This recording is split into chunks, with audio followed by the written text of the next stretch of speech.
Carter Brown was the literary pseudonym of Alan Jeffrey Yeats, the 1st of August 1923 to the 5th of May 1985, an English-born Australian writer of detective fiction.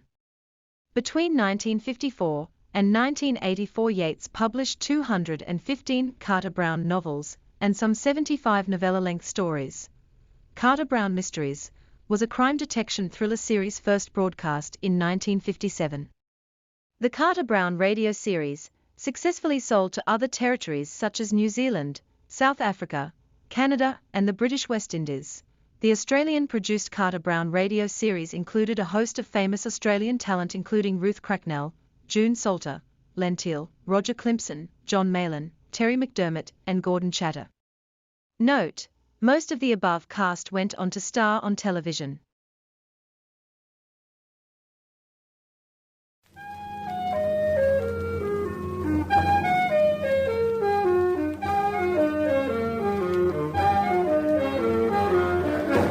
Carter Brown Mysteries.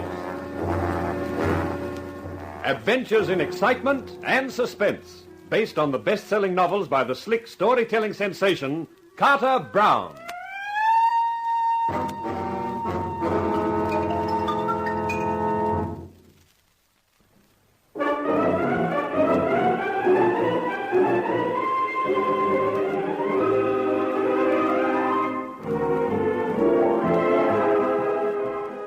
How do you do, ladies and gentlemen?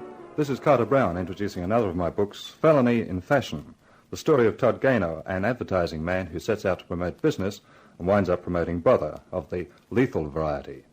Of course, when a man's mixed up with fashion, he also finds himself mixed up with females of the lovely variety. So, with that combination of dames and disaster, Todd Gaynor has more than enough on his hands, and I'll leave him to describe it to you.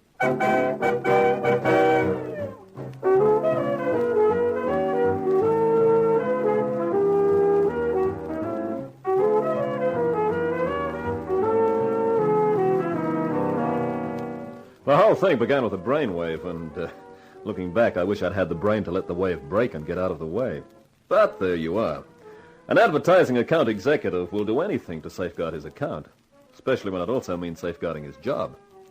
And that was why I'd rushed to the offices of Lamont Lingerie and an interview with Miss Beulah Lamont herself, a brunette with wide-spaced dark eyes wearing a thin silk dress that clung to her like paint to a wall. Only a wall is a flat surface. Take a chair, Mr. Gaynor. No, thanks, Miss Lamont. I'd do better standing up. The view's better this way. Mr. Gaynor, I understood this was to be a business interview. I'm sorry. It's just that sometimes my baser instincts get away with me. Well, they won't get away with anything else, so let's confine ourselves to business, shall we? Oh, of course. Now, Come in. Ah, Eugene, I wondered what had happened to you. My apologies, Miss Lamont. I was delayed. Oh, it's all right. You're just in time, Eugene. Mr. Gaynor, I thought our general manager should be present at this discussion. Yeah, sure. But I'm afraid Mr. Talcum and I don't agree on methods. That is hardly surprising, surely. As Miss Lamont knows, I have always disapproved of the distasteful modern methods of advertising lingerie. Yeah, so what do we get? No impact. Now, listen, Miss Lamont, how would you like to make $100,000 in increased sales? Oh, naturally, I'd like it very much, but how? Your product is good, but your merchandising stinks. Really, Mr. Gaynor? Please, Eugene. Lingerie is a glamorous product, and you've got to glamorize its sales angle. But not vulgarize it, Mr. Gaynor. Depends upon how much you want to make money. You have a scheme in mind, Mr. Gaynor? Yep. Give each set of lingerie you produce in a different style a different name. Have an opening show, you know, like the dress designers, and plug the show in your advertising. Just take a look at this picture. Miss Marilee Maytime. She's very attractive for a blonde. Don't you think so, Eugene? I'm afraid I consider her a common type. Well, 9 men out of 10 wish that type were more common. Marilee Maytime is an up-and-coming starlet. Her first film's not too good, apparently, and she can use all the publicity she can get. So, there shouldn't be much difficulty in getting her to act as a model for your showing. Mr. Gaynor, you really think this scheme will work? I'm sure of it. My father died 18 months ago and left me the business. I've learned a lot in that time, but there's still a lot to be learned. I've been inclined to take Mr. Talcum's advice in most things, but on last year's figures, we made exactly $5,000 profit. This year, the way we're going, we'll be in the red. But, Miss Lamont... How much is your agency paying you, Mr. Gaynor? $10,000 a year. Very well.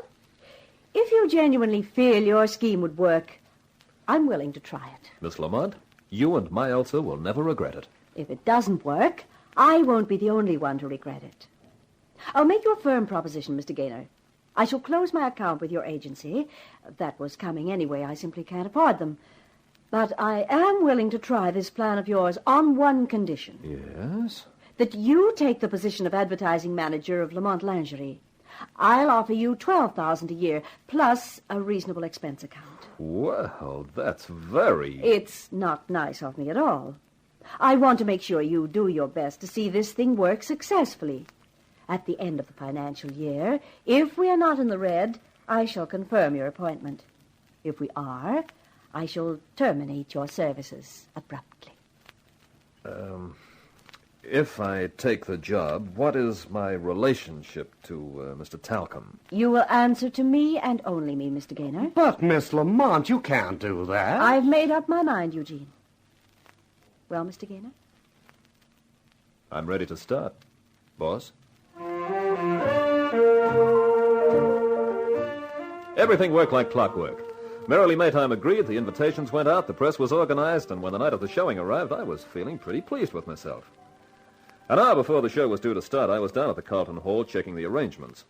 Lamont's designer, Paul, an excitable Frenchman with an excruciating accent, was there too. Todd, all is prepared. We start with the negligee, yes? By all means. Then the nightgowns and the sets, the slips and the panties. Fine. I have the most wonderful sets. I give them the most wonderful names. I try one on you. You think I'd look cute in a slip and panties? Imbecile, I try the name on you. Midnight in Paris. How do you like it? Not bad. It is magnifique. It is in black satin with a scarlet lace trimming. Pablo, I have it. We will not start with the negligee.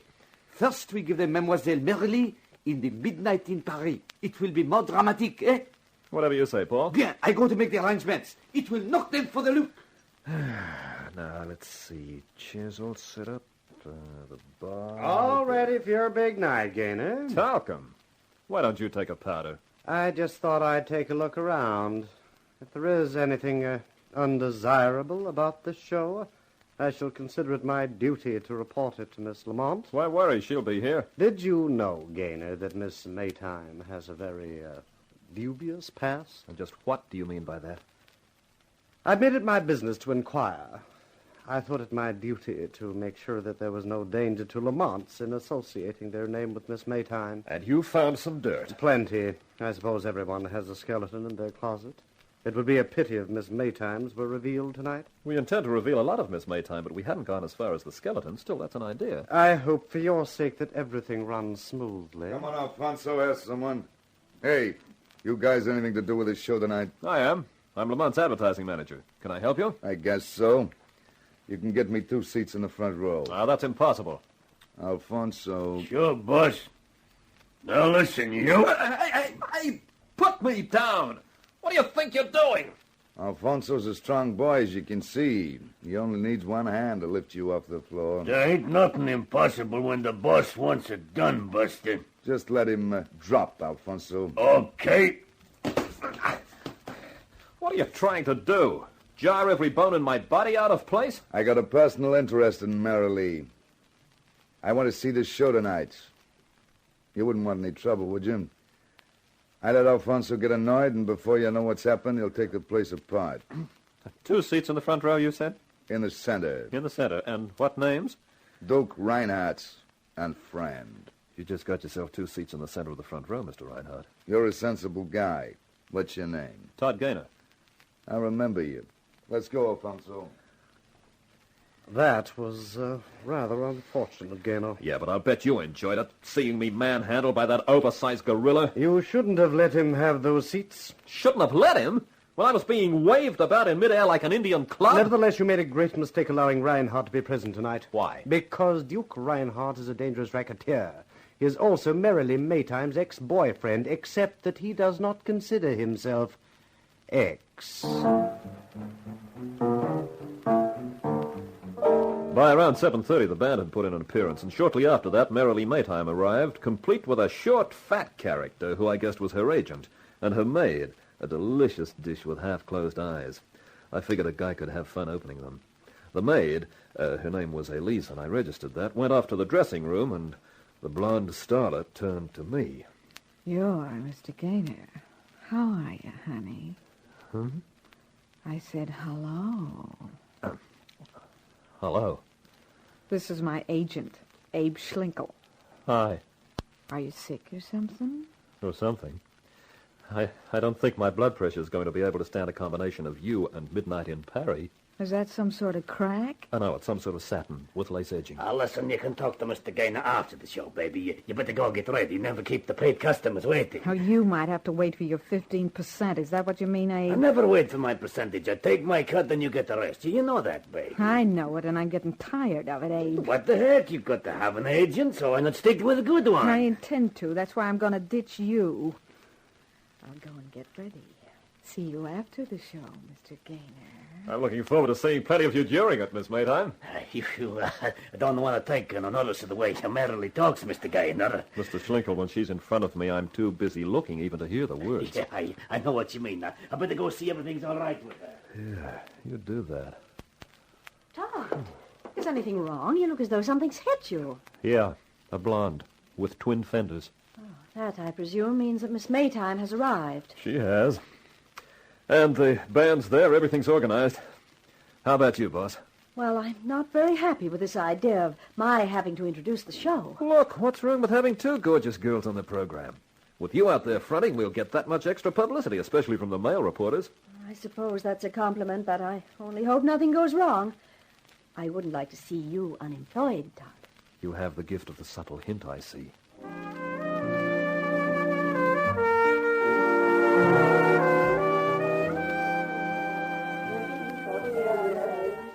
Hey, it is a good crowd, Todd, no? Yeah, Paul, not bad at all. How are things in the dressing room? Oh, that Mademoiselle Merelli, she has the chic. And a couple of other things besides. She's ready for the first number when you are Todd. Okay, I'll go tell Miss Lamont. The lights, they have gone The out. fuse must have gone. Ladies and gentlemen, please keep your seats. The electrician, we must find the electrician. No use trying to move in this darkness. Please keep calm, everybody. The light should come on again any minute. There we are. Signal the band quickly.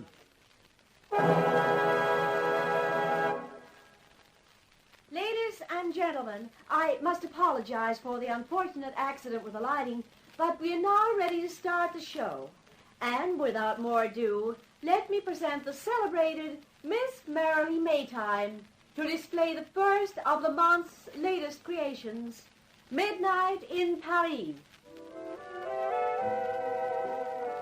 When you see her in this Todd, you will acclaim it as superb. Oh, here she comes.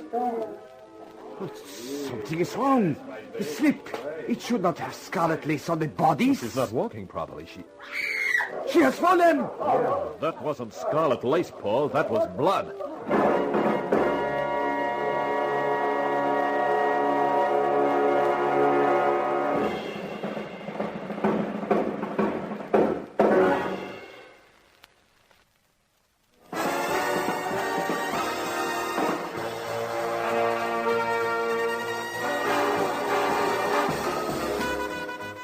Todd Gaynor, advertising manager of Lamont Lingerie.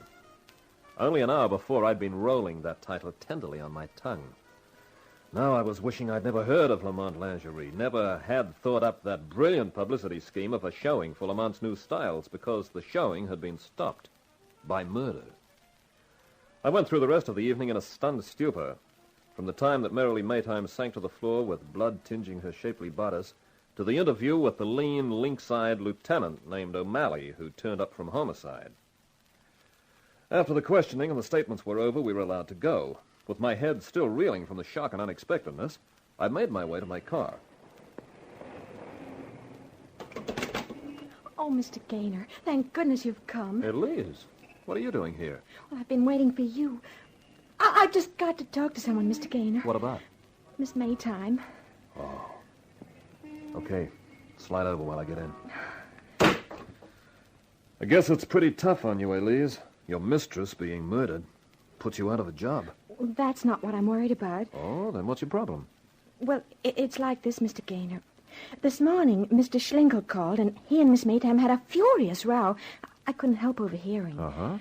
She was saying he was robbing her, and she'd get another agent. And he said she wouldn't dare, that if she ever tried it, he'd tell the world what he knew about her, and that'd finish her in films. Yeah, go on. Then she said if she told everything she knew about him, he'd spend the rest of his life in Alcatraz.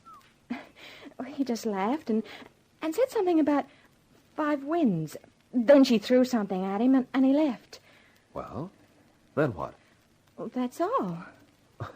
So what's your worry? Well, I don't know what to do. I didn't tell the lieutenant about it because Mr. Schlinkel had always been very nice to me, and I didn't know whether the argument had anything to do with the murder. Uh-huh. Do you have any idea what Schlinkel meant about 5 wins? No idea at all. It doesn't add up to much, does it? Well, my advice is to say nothing for the present to anyone. Why, do you know something, what it means? No, Elise, but if you didn't mention it in your statement, well, it'd look strange if you came out with it now. Yeah, well, that's what I thought, but I wanted to ask someone, and you seem the best person to ask. Thanks, Mr. Gaynor. Thanks a lot. It's a pleasure. Well, it's getting late. I'd better run you home. Home? Oh, no, I couldn't go back to Miss Maytime's apartment tonight, Mr. Gaynor. I just couldn't. I'd go crazy. Well, what are you going to do? Well, you're so kind. I thought maybe you'd let me stay at your apartment. My apartment? Now, wait a minute. Well, I could curl up on the sofa or something. I wouldn't be any trouble. Well, that isn't exactly what I was worried about.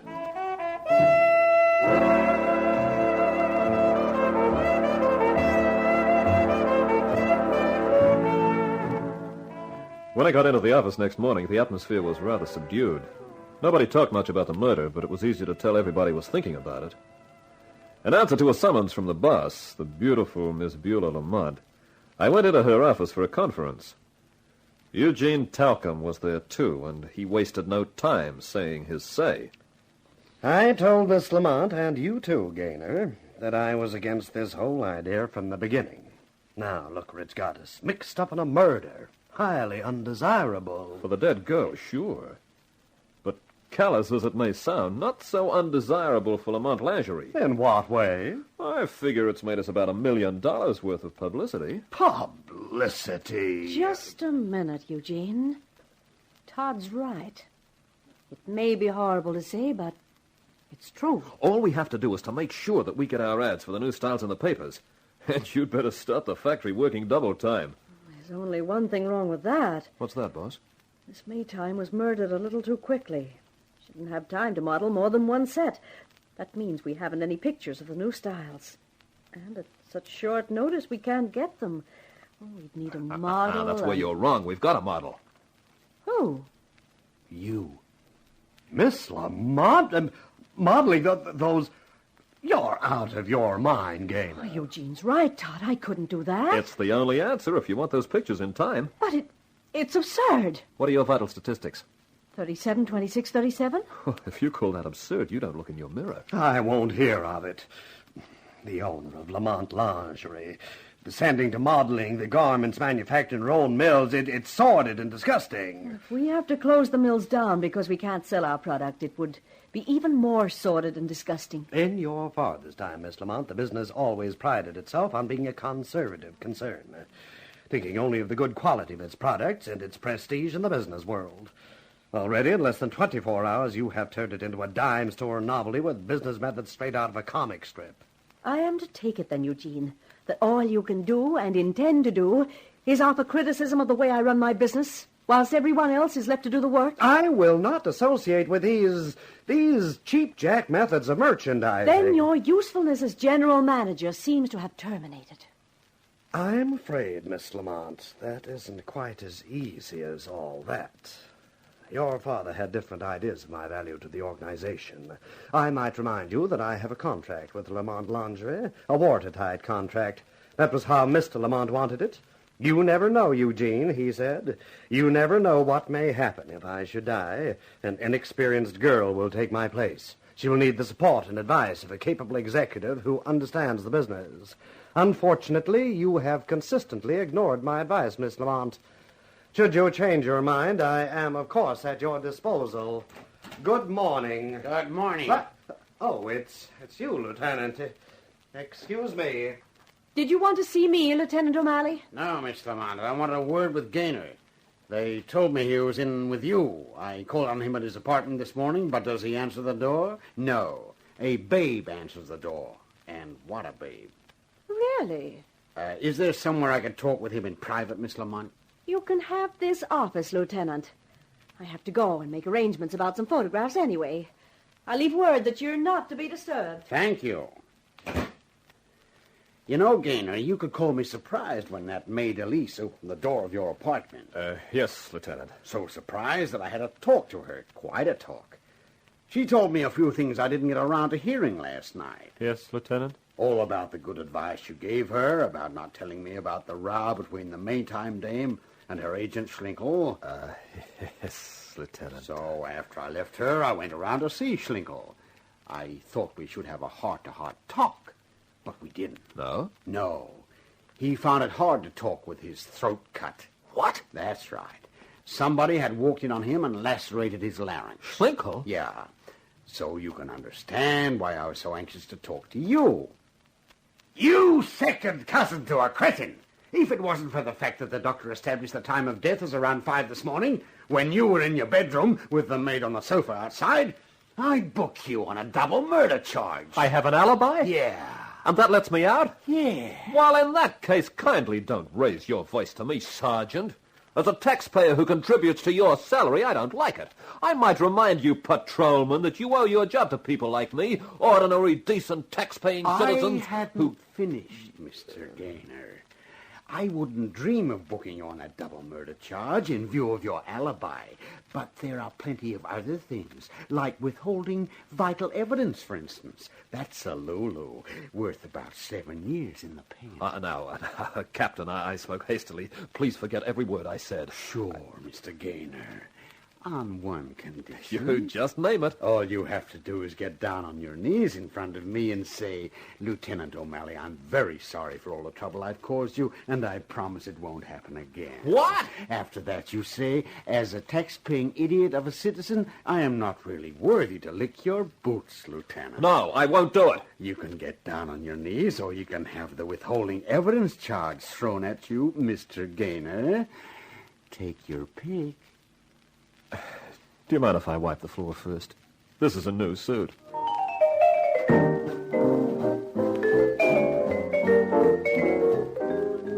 After the ceremony was over, O'Malley left with a pleased smile on his face. My face was red, and my thoughts were a riot. Schlinkel, murdered.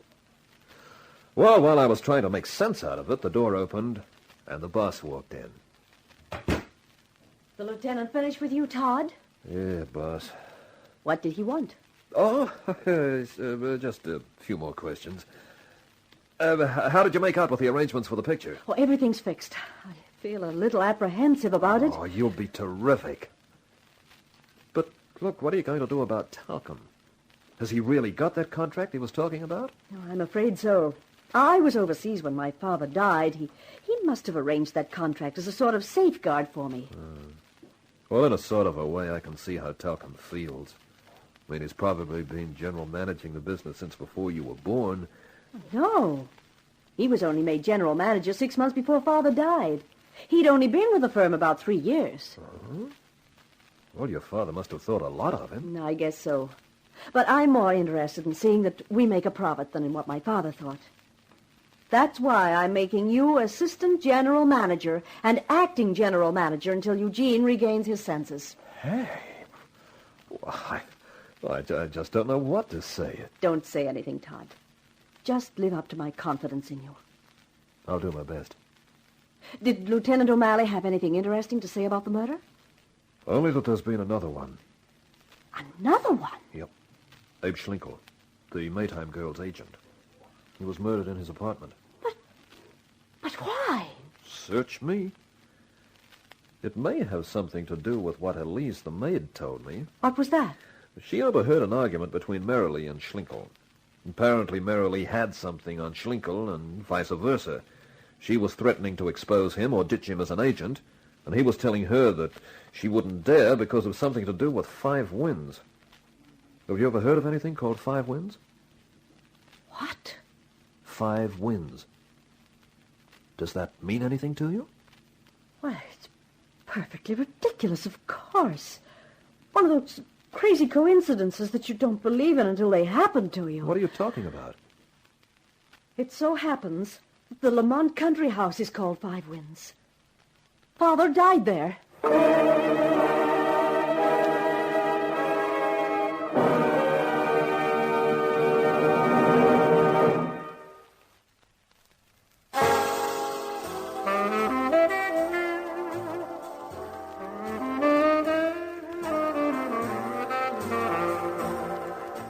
It had been quite a day. As far as I was concerned, its only bright spot was the knowledge that Mrs. Gaynor's little boy, Todd, had an alibi for the 2 murders in which Lamont Lingerie was involved. But what with my humiliation at the hands of homicide's hawk-faced Lieutenant O'Malley and the mystery of the Lamont mansion 5 Winds, I was all set to bestow a blistering bawling out on the maid Elise who'd opened her mouth to O'Malley. When I unlocked my apartment door, the Gaynor gaze was grim. Hey, Elise, I'm back. That's nice, baby. What? O'Malley? What are you doing here, Lieutenant? Waiting for you to come home, Gaynor. How did you get in? You'd be surprised how a janitor reacts to a police badge. Where's Elise? What have you done with her? Nothing. The joint was bare when I got in. She'd gone? That's my deduction. Maybe she felt bad about spilling the beans to me about that 5 Winds business. Yeah, could be. What do you want, Lieutenant? If you've got any ideas about making me crawl around the floor on my knees some more... No, I want your help. Are you kidding? If it'll make you feel happier, Gaynor, you're off my list of suspects. Thanks. And I figure you can help me. How? Well, I checked up on that business about the lights going out during that showing you organized. And? And the way it stacks up, this was a premeditated killing. The murderer must have had an accomplice, someone to take care of the lights while he did the knife work. That makes sense. Now, the 2 murders, the Maytime girl and Schlinkel, must be connected. Yeah, I had got that far myself. That means I've got 5 suspects, leaving you out of it. How do you figure that, Lieutenant? Because Schlinkel's killing narrows it down to the people who are connected with him and the Maytime dame. Ticking him off, that means Duke Reinhardt, because he'd been involved with Merrilee and probably knew Schlinkel. Alfonso comes in automatically because he's one of the Duke's hatchet men. He could have either pulled the lights or done the stabbing. Neither chore would bother Alfonso. Then there's Miss Lamont. How do you include her? Because indirectly she hired the Maytime girl through Schlinkel. Hey, wait a minute. I did all that, not Miss Lamont. Maybe, but she knew all about it. And for the 5th suspect, we have that French designer, Paul. Paul? Where does he come in? Don't you know? Know what? He was the guy that Merrilee tossed the Duke for. He also had a fight with Schlinkel in her apartment about a couple of weeks back. Bust a couple of Abe's teeth for him. Well, how do you like that? I never thought he had it in him. Say, that makes the Duke your best bet, doesn't it? Could be. I'm putting out a general alarm to pick up Reinhardt and his pal. Well, then what do you want me for? Because I could be wrong about Reinhardt, and you work at Lamont's. I want you to dig around and see if you can find out anything there. If I start asking any more questions, they'll clam up. But you could nose around, and no one would figure it was anything more than curiosity. You've got a nerve. After what you did to me today? Oh, you go and do your own snooping. You know, when I mentioned the Lamont dame, I thought it kind of upset you, thinking that she might be a suspect. What if it did? Well, here's your chance to help prove she's in the clear. And a good-looking doll like that might be grateful, too. Lieutenant, you have a point there. But definitely. Okay. You got yourself a hound dog. I didn't realize you knew yourself so well. That is a perfect description. The lieutenant left me with a lot to think about. I was sitting with a cigarette and a short drink trying to make sense out of the setup. O'Malley had hit on a sore spot when he mentioned the lovely Miss Lamont. I shied away from the thought that she was really involved with the murders. Then my phone shrilled. Hello? Todd? Yeah, who's that? This is Paul. Oh. What's the matter, Paul? Having trouble with your slips and panties? No. I'm having trouble with my conscience. Well, what have you done? Snipped the wrong slice out of your satin. Todd, I must see you. It is important. You mean now? Please, Todd. Okay. Where are you? Do you know the blue cage? The downtown spot? Yeah, sure. Can you come at once? Okay. I'll bring my wallet. You get into that cage without one and you find out what blue means.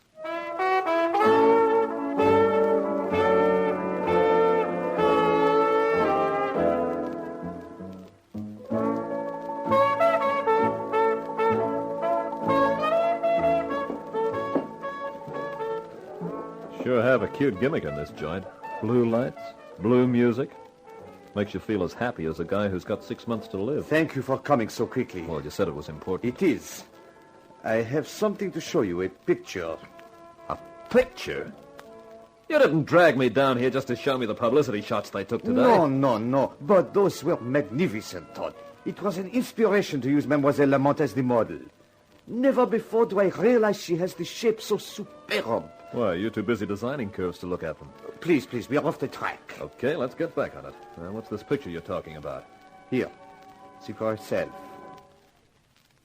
He slid a small glossy square across the table until it lay in the center of the pool of blue light thrown by the lamp. It was the photograph of a man and a woman. The sort of picture that makes perfect blackmail material. You see, Todd? Yeah, but I prefer not to. You recognize the girl, of course. Sure. The late Merrily Maytime. Taken quite a while ago, I'd say. And the man? Well, there's something familiar about his face, but I don't know him. You will not have the chance now. He's dead. Who was he? His name was Lamont. Henry Lamont. What? Oui. The father of Mademoiselle Lamont, who is our employer.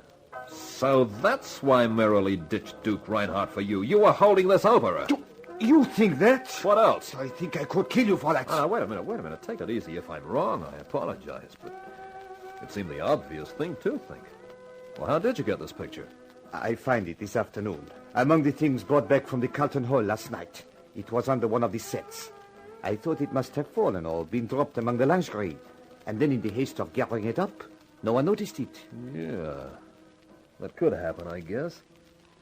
Well, that means either the girl herself lost it, or Schlinkel, or the maid, or you. That's everybody who was ever in that dressing room. Except for one other person. The murderer. Yeah. Excuse me, sir. Yes, what is it, waiter? Are you Mr. Gaynor? That's right. Would you and your friend please come with me? The proprietor would like a word with you. What about? I don't know, sir. I was asked to fetch you. Oh. Okay. Come on, Paul. Let's go see what the proprietor wants, whoever he is.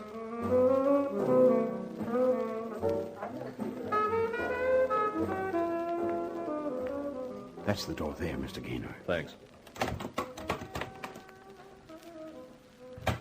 Now, look, what... Oh, no. Oh, yes. Duke Reinhardt. Nice of you to drop in tonight. I was just arranging to pick you up, and that French guy, too, but I was lucky. You came to me. Huh? You're the proprietor? Yeah, but it's kept pretty quiet. What do you want with us? Alfonso's waiting outside in the car. We're going to take a little ride.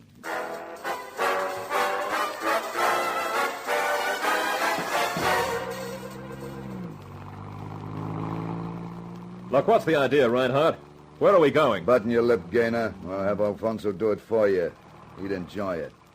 You won't get away with this, you know. Todd, please, do not anger him. The cops will be right on your tail, Duke. They're on it now. That dumb O'Malley put out a general alarm to pick me up. Then you're only making things worse for yourself. No, pal. This way I'm making them better.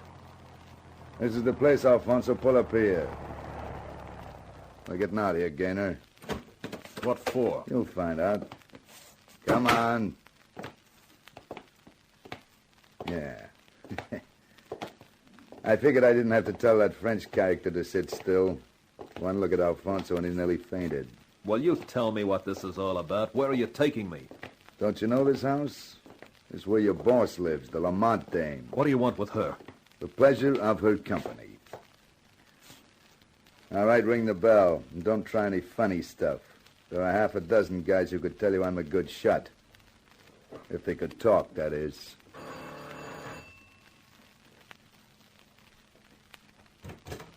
Yes? Todd. Well, this is a surprise visit. No more for you than for me. This isn't my idea, it's his. And who are you, may I ask? A guy with a gun, lady, who wants you to take a little trip. I don't understand. You will when I tell you his name's Duke Reinhardt. Miss Lamont, is anything Who's that? wrong? My general manager, he and I were having a business discussion. Well, your business is going to have to wait for mine. Hey, you in there! Miss Lamont, what's going on? Gaynor, Welcome, Telcom. Come and join the party. what's the meaning of this? Who's that man, and what's he doing with a gun? Itching to use it, Buster. Yeah, you better come with us. But... Don't argue, lady. I'm running out of patience. The car's waiting. Let's get moving. But this is outrageous. I refuse to go anywhere. This is tantamount to kidnapping. Listen, pal. Right now, the cops are looking for me about a little matter of a double murder charge. You think I should worry about adding kidnapping to the list? I... After you, Mr. Telcom. We piled into the Duke's Cadillac, and Alfonso headed its nose out of town. It was quite a crush in the back with Beulah, Paul, Talcum, and me. But this was one time when there didn't seem to be any point in protesting. After about an hour's driving with the speedometer never falling below the 70 mark, the car turned into a driveway of a large house. As the headlights hit the building, Beulah Lamont clutched my arm. Todd, do you know where we are? Search me. This is Five Winds. What? That's right, lady. Your country house. What do you want with it? Why have you brought us here?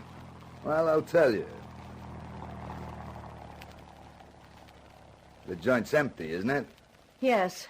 That's what I figured.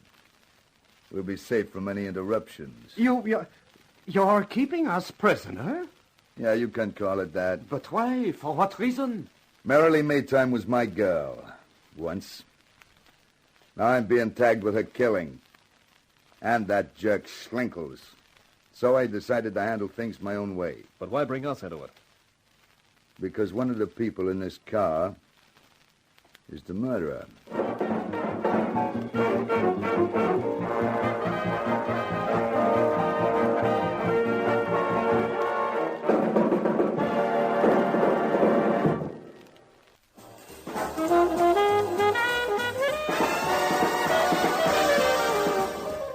Duke Reinhardt wasn't the kind of a guy to waste words or effort. When he found the front door of Five Winds locked, he signaled Alfonso the human bulldozer. There was no door built that could stand up against him, and we were hustled into the living room, a vast expanse of space filled with shrouded furniture. I felt like any minute one of the shrouds was going to be taken off a chair and used on me. And I could see that the others, Paul, Beulah Lamont, and Eugene Talcum, felt pretty much the same. Okay, now, just so we get it clear. We're all staying in this house until I find out who did the two murders the cops are trying to pin on me. Well, that's new. A racketeer turned detective. Don't get smart, Gaynor. Miss Lamont, is there any liquor in the joint? In the cellar, but that's probably locked, too. Now, look here, Reinhardt. This is absurd. I don't want to hear from anybody till I say, pal, so button up. But just how do you propose to discover who is the murderer? Well, first off, we're going to play a little game called Secrets. Everybody's going to tell their secrets. What they know or knew about Marilee and Schlinkel. And I'll start off. I first met Marilee about 2 years ago, toting a cigarette tray in a dump on the east side. You know, she was the first dame I ever met who said no to the mink and a cozy apartment routine. She wanted a career, so I introduced her to Schlinkel. And as soon as she started getting in the dough, she told me she was all washed up with me. Said it wouldn't do a career any good to be associated with a known racketeer. And you accepted that, Mr. Reinhardt? I didn't want to, but, well, what choice did I have?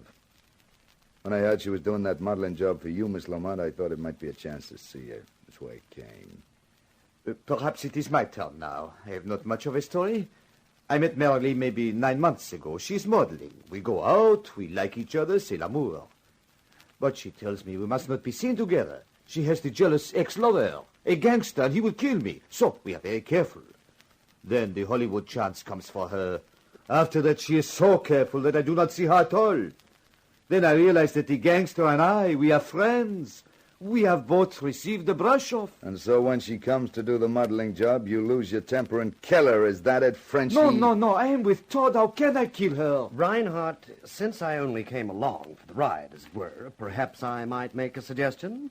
I'll listen, Talcum. I have only one piece of personal experience connected with the murder of the unfortunate Miss Maytime, and it is this.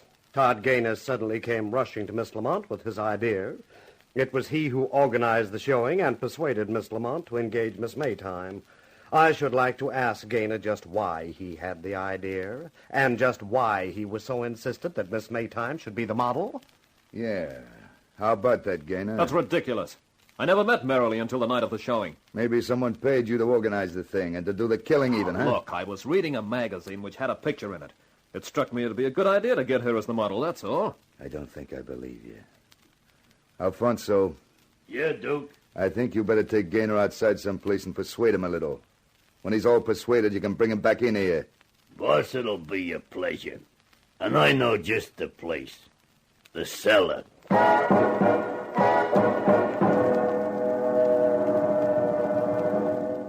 Nice place for a little exercise, huh, Buster? It's big enough, all right. All these bottles. The guy who owned the place did himself proud. Well, I guess we'd better not waste time.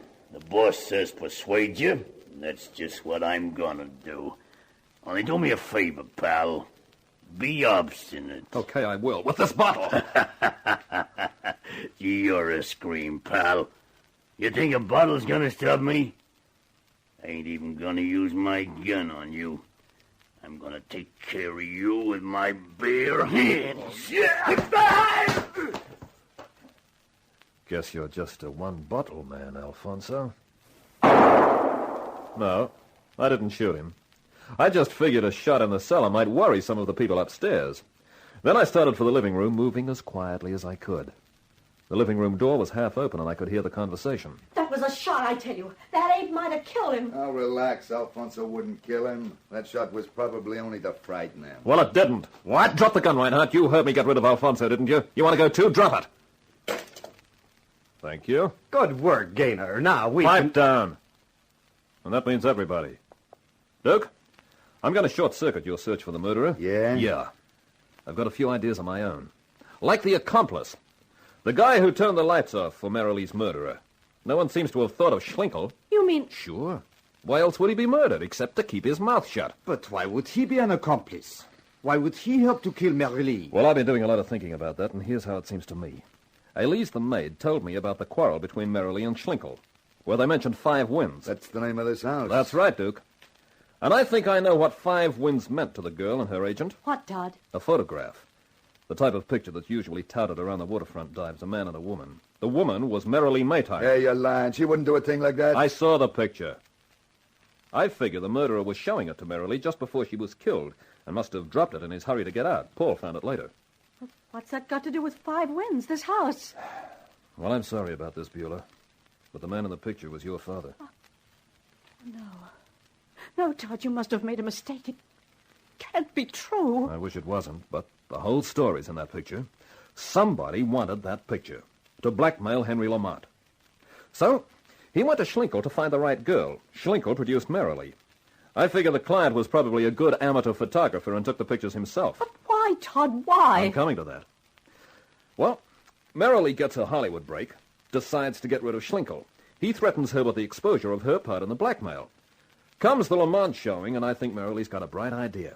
She wanted to get rid of Schlinkel, so she told him that unless he gave her a signed release that he was no longer her agent, she'd tell the press exactly what she'd done to Henry Lamont. Yeah, but you don't know that for sure. No, it's the only way it adds up. So, Schlinkel rushes to his old client, the guy who wanted the pictures in the first place.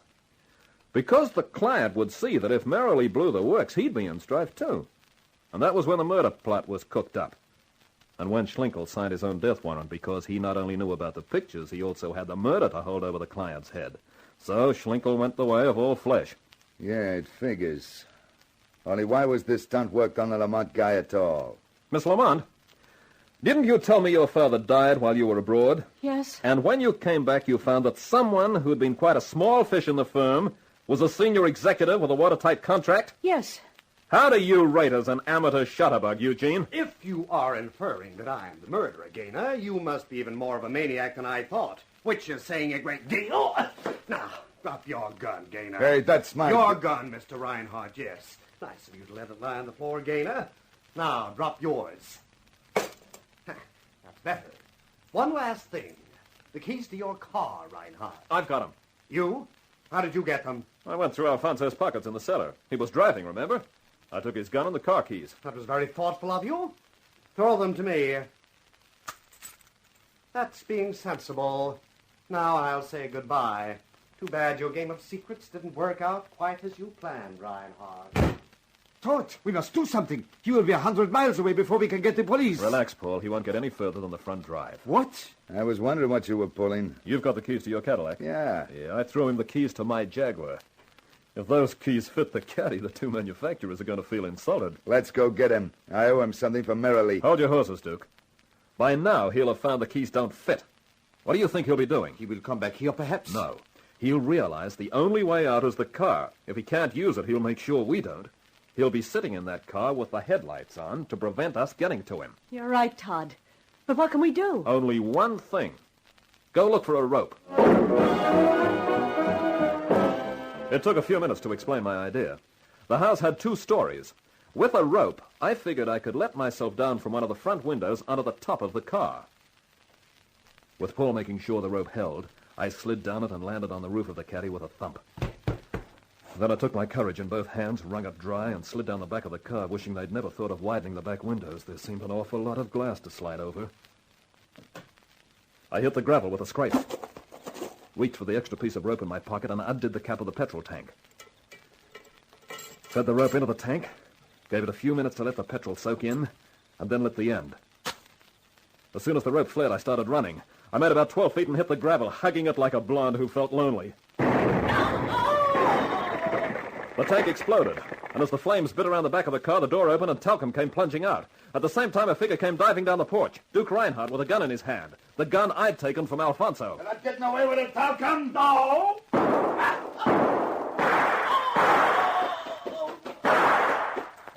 Duke, you okay? Yeah, I got him. I got him for Merrily. Hooray! What did he do for you? He couldn't hurt Duke Reinhardt. Him, an amateur. Why, he only...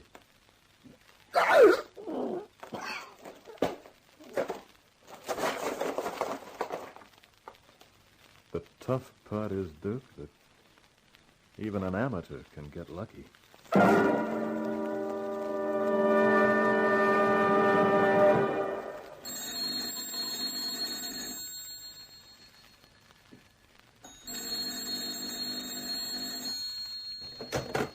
Hello? Well, fine general manager you are, not even coming to the office. You should see the orders pouring in. Yes, boss. The newspapers want an interview. I thought I'd better say yes, so they're coming to the house at 7 tonight. Would you come and protect me? Protect you? What from? The newspaper men. I thought you meant me. And I was going to say I couldn't guarantee anything. I'm not asking for any guarantees, am I? Now, wait a minute. I've always believed in close cooperation between a general manager and his boss. You have?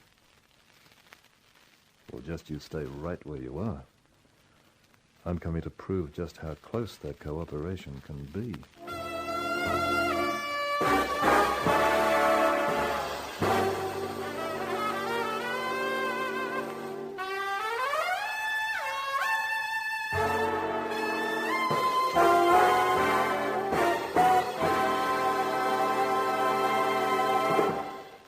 So with Mr. Gaynor getting his girl, I think we might say finish to Felony in Fashion. I'll be back again to bring you another of my stories. The next one's called The Widow is Willing, and she's some widow, as Mark Hunt, an insurance investigator, finds out.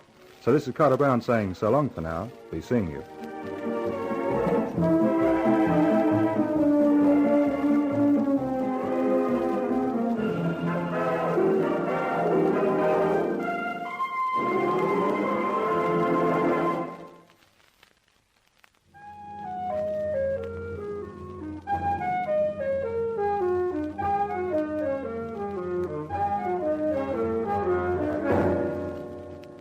In Felony in Fashion, you heard Margaret Christensen as Beulah Lamont, while as Todd Gaynor you heard our star, Leonard Teal.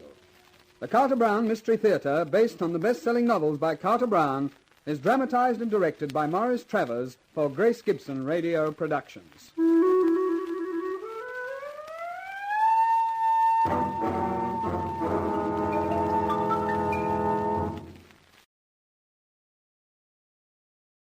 He hates crime and he's been known to sport a bow tie. He's Larry Kent, and he made his debut as a half-hour program, I Hate Crime, a half-hour show on Australian radio in 1950, created by the prolific Ron Ingleby. Originally a newshound from the Big Apple, the story was that Kent emigrated to Australia and set himself up there as a private eye. Like his fictional PI counterparts at the time back home, Kent was always getting into trouble, but that never prevented him from appreciating the female form. His favorite pastime was, he frequently reminded us, watching the blondes go by.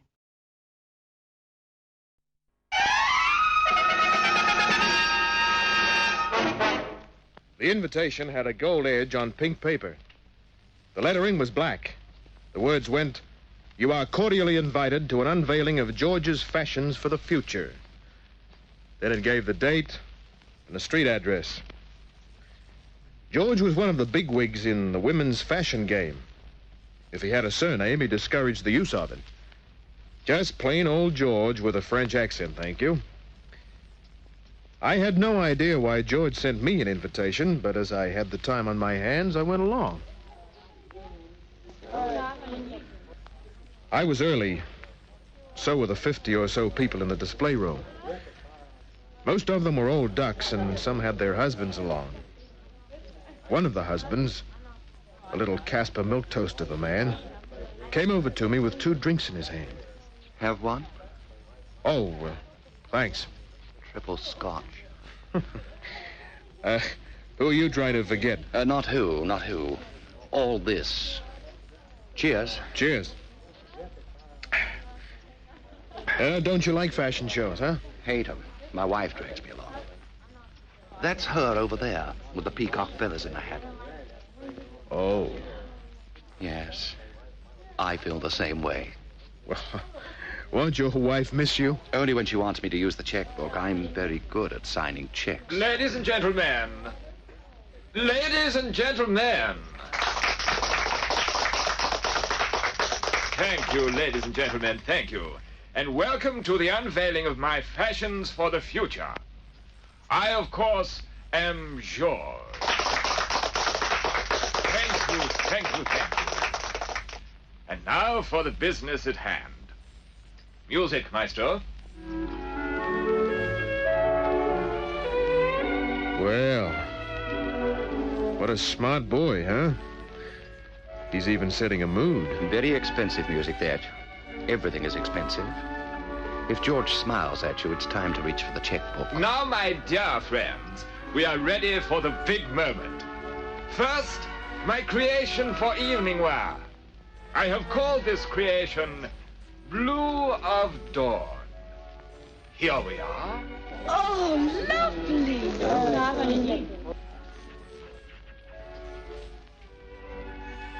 And so it went on. Evening gowns, suits. Ah. Lingerie, negligees. Have a look at that. Mm-hmm. Nice, isn't she?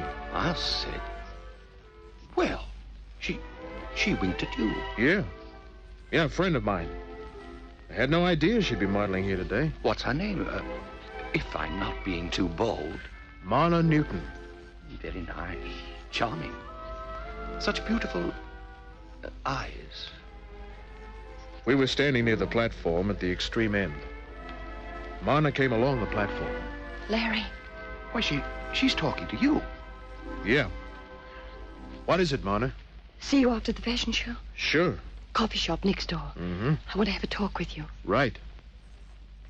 Well, I wouldn't mind going to fashion shows if that's what happened to me. Look, I think your wife is signaling for you. Oh, dear. She probably wants to buy the negligee your friend is modeling. I'm sure they won't have it in my wife's size.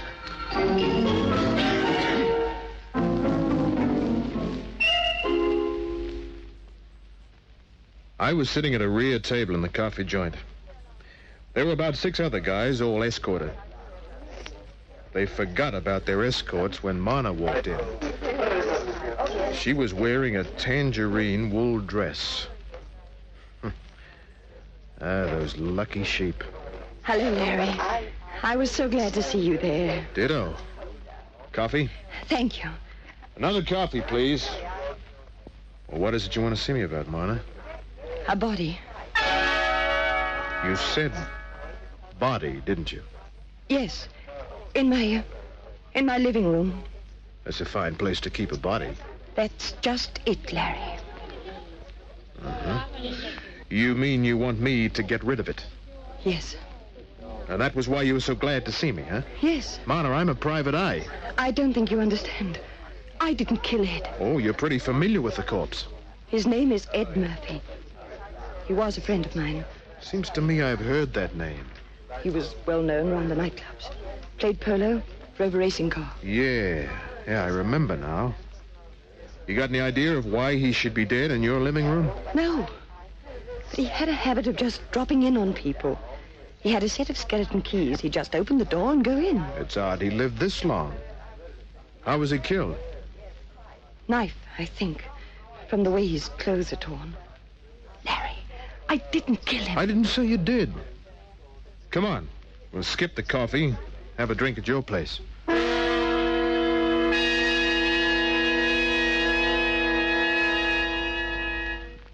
Mana was a model in the upper brackets, and her Potts Point apartment looked like it. Everything was expensive. Everything was just right. Except, of course, the guy on the rug. He'd been stabbed all right. At least a dozen times. Look, I didn't see that when I came in. The knife, half under the lounge. Kitchen knife. Yours? Yes. Don't touch it. Don't worry, I won't. Oh, I'm scared, Larry. So scared. Hey. Hold on to me. Well, sure. Oh, if you hadn't been at the fashion show, I don't know what I'd have done. When did you find him? Just before the fashion show. I'd been out all morning getting fitted for the show. Why didn't you go to the cops? I was too frightened. You see, Ed and I were once very friendly. We broke up after quite an argument. Of all places, we had the argument at a nightclub. How long were you there getting fitted? From 9 till about 1:30. It's now 4. Why should it matter what time it is? Because from the feel of this guy's hand and because of other things, I'd say he'd been dead for about 6 hours. Can you prove you were at the fashion show all morning? Oh, yes. Then you've got nothing to worry about. You're in the clear. We might as well get the cops. No, Larry. Why not? Larry, I'm a well-known fashion model. If this got out, my career would be finished. People in the business are very conservative. Well, it's a bad break, Mana, but there's nothing we can do about it. It'd mean starting all over again in some other business. I just couldn't face that, Larry. Sorry, I'm going to use the phone. Put it down, Larry. It's got to be this way. Oh, just put it down for a moment. Please. Please. Well, make it fast. If you help me, Larry, I'll do anything. Don't worry, I'll help you after I get the cops. I didn't mean that kind of help. Oh? What kind do you mean? Get rid of the body for me. I don't think you quite understand. You see, I'm a very appreciative sort of girl. Are you? Mm-hmm. Very. You're, wrinkling my tie. Larry. Oh, it's a wrinkled tie. Come here.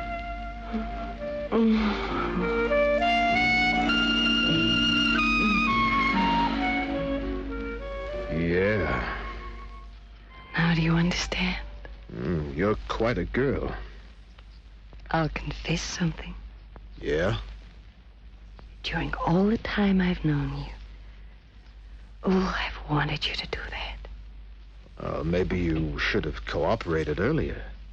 Well, we're cooperating now, aren't we? Speaking of cooperation... Larry! Sorry, honey, there's a right way... Sure. I didn't want to do it this way. Well, as I said before, you're quite a girl.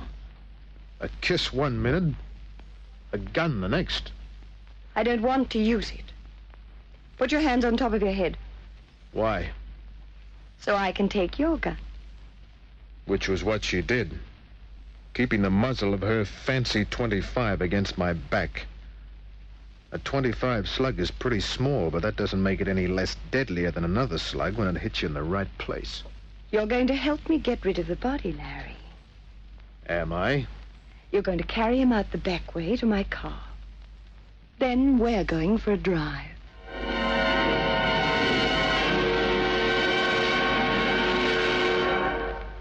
I got the body to the car without anybody seeing me. Dumped it in the back. I drove. Marna sat in front with me, keeping the gun trained on the knot in my tie. We got rid of the body in French's Forest. Went back to the car. Drove back towards the city. Where to, honey?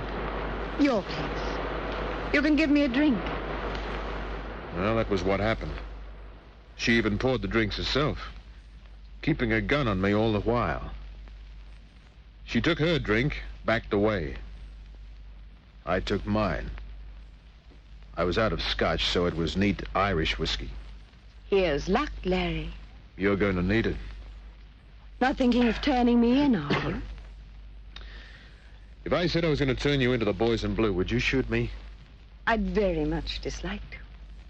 Oh, a record player. Mm-hmm. Loaded, too. Mind if I turn it on? Go right ahead. Thank you. I'll just sit down and look at you. Nice nylons. Just think of all the good times we could have had. But not now, huh? Well, you're going to be very angry with me. I don't get you. I don't get you one bit. I've got you wondering, haven't I? Yeah. Are you just having fun, waiting to put a slug in me? Larry. I wouldn't dream of doing anything like that. Well, what comes next? What do you mean? Well, you're not just going to sit there all night looking at me. Why not? You know, you have an interesting face. Far from perfect, of course. Scar here and there. A rugged, tough face. Yeah. What's the matter, Larry? My head was pounding. I looked at her.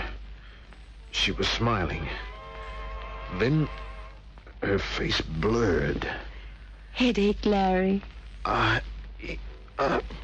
Perhaps it was the Irish whiskey. Whiskey? You didn't see me put the drops in it, did you? Poison. Don't try to get up. You're helpless. See? You can't even move your arms. Are you? You? I was just about out. She got to her feet. But to me, she was a blur of movement. She went to the phone. Then I couldn't see anymore.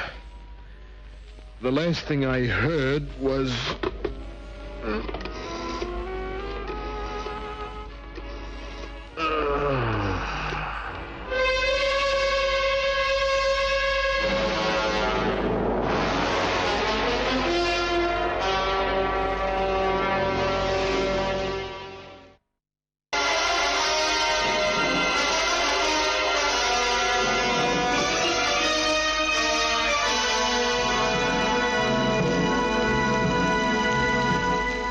Head banging, banging. I opened my eyes. Pain lashed at my skull. I was on the couch. I pushed myself up, staggered, grabbed the table, went over. I lay on the floor, cheek pressed against the carpet. And then suddenly it hit me. Couldn't have been poison in the whiskey. Finally, I crawled to the bathroom on my hands and knees, turned on the shower, crawled into the shower cubicle, clothes and all. The cold needles of water stabbed life into me. Peeled off my clothes. Got to my feet. Stayed under the shower for at least 5 minutes. Then I shaved, dressed, and went to the nearest saloon where I had a couple of beef teas laced with double brandies. After that, police headquarters and Inspector Daniels. You don't look so good, Kent. I don't feel so good. Too bad. Oh, this is a great place to come for sympathy. What's on your mind? Murder. If you've come here with another one of your theories... It's not about one of the 50-odd unsolved murders on your books. As a matter of fact, this one isn't even on the books. Come on, out with it. I've got word that a body was dumped at a certain place in French's Forest. Whose body? I'll tell you all about it when we get there. If this is one of those little games of yours... You want me to take this to Inspector Lemon? Come on.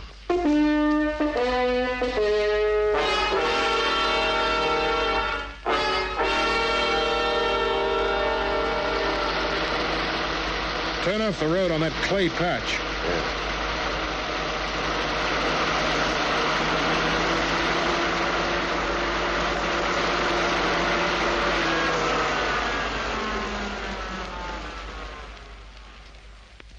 Where do we go from here? Just follow me.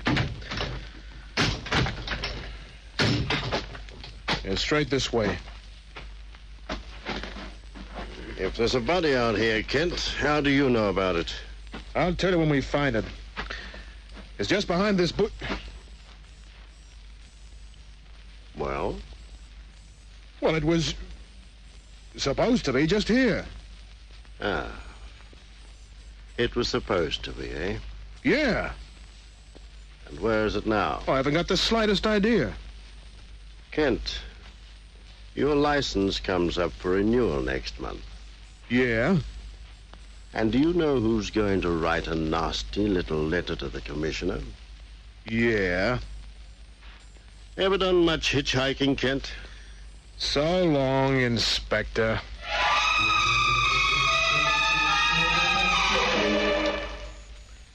Took me almost an hour to get a lift to the city. I went to a payphone, used the directory, got Ed Murphy's address. Lavano Road, Mossman.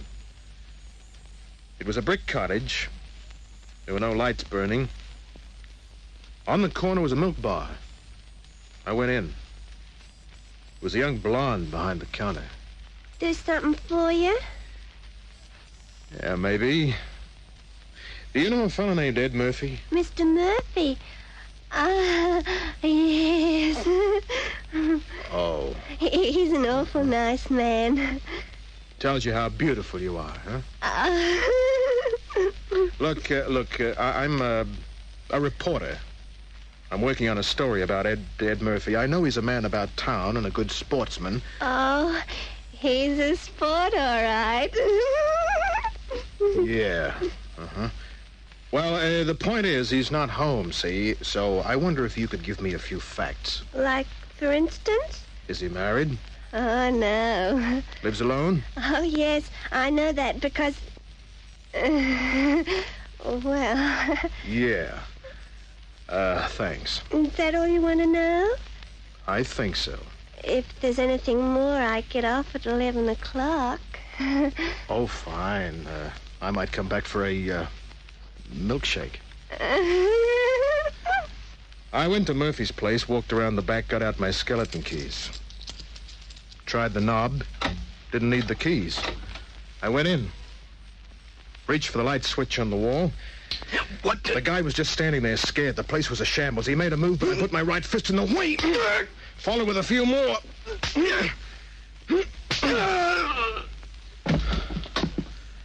Well, looks like somebody else had the same idea.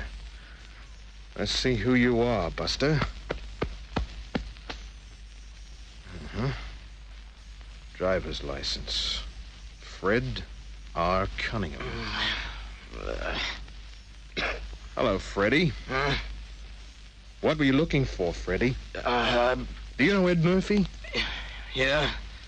Murphy and his friends have the darndest habit of just walking into each other's places. Well, I left a cigarette case here. Cigarette case, huh, Freddie? Is that why you pulled the rugs from the floor, the pictures from the walls? Is that why you started to pull the stuffing from the furniture? The place was like that when I got here. So you just calmly searched instead of calling the cops, huh? I was only here a minute or so before you arrived. But you didn't bother to turn on the lights. You used that flashlight I see on the floor, huh, Freddie? All right, so what are you going to do about it? Well, maybe we can make some kind of a deal. Deal? Dough, Freddie.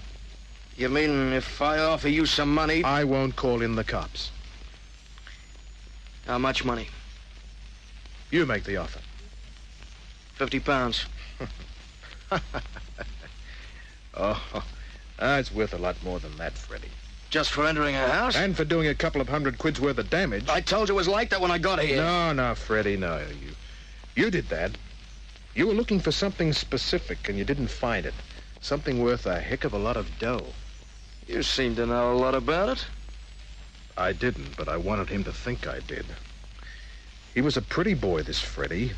Curly black hair, a dimple in each cheek, big brown eyes, a cute cleft in his chin. What was I looking for, eh? Marna told me. That's a lie, Martin. What I figured you were working with Marna. But I was a bit puzzled when I noticed that wedding ring on your finger. Not many men wear wedding rings, and when they do, they're usually very much in love with their wives. But a guy who's palling around with a cheap frill like Marna... Shut up. That's what she is, Freddie. After she used you, she should have killed you, Kent. Well, that gives me the complete picture. Won't do you any good. I'll tell you about it anyway, Freddie. You were in Marna's apartment with Murphy. You stabbed him, panicked, and ran. You phoned Marna and told her what had happened. She saw that you were too upset to... I wonder who's calling Murphy. Why don't you go and see? Yeah, that might be an idea, Freddie. Hello? Hello?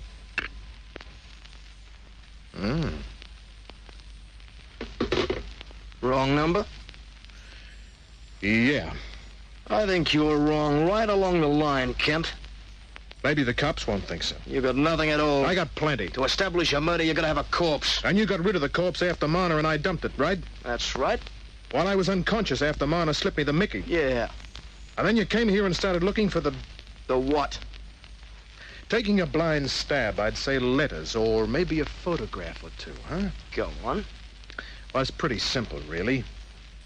You're a cute boy and you're married, probably to a dame either older than you are or not very exciting. Not nearly as exciting as Marna. And so? Well, Ed Murphy has a reputation as a sportsman and man about town. A guy like him would have to have a lot of money. Yet he had no obvious source of income, which spells in any language blackmail, Freddie. And, who was he blackmailing? Marna and you. Whatever he had, it put the both of you together in a very compromising way. Why should I worry about that? I'm in love with Marna. Sure, but you love money, too. Your wife's money. As for Marna, she's a top model, and she likes it. If a scandal involving the two of you came along, she'd be finished as a model, and your wife would throw you to the wolves. How's that for size? Theoretically, it's fairly good. Oh, there are a few ends that need tying, but they're not very important. Such a shame that all that sharp thinking must go to waste. It won't. Get up fast. All right, I'll pull you up. I heard a sound outside. I've been waiting for it. Got my arm around his throat and held on tight. The back door, which I hadn't pushed shut, now opened all the way. Marna came in the 25 in a hand, but she couldn't fire without hitting her boyfriend. However, that didn't stop her. Don't shoot, Larry. Drop it. I intended to. Freddie went limp. I let go of him. Full of surprises, aren't I, Larry? Yeah. Well, don't just stand there holding the gun on me. What gives? It was all his idea, Larry. He killed Murphy. But you played right along with him. I had to. Oh, Larry, put the gun away. Why? This is why.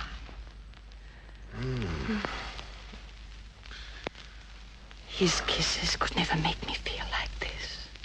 That was you on the phone, wasn't it? Does it matter?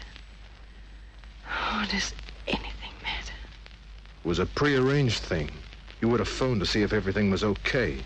Yes.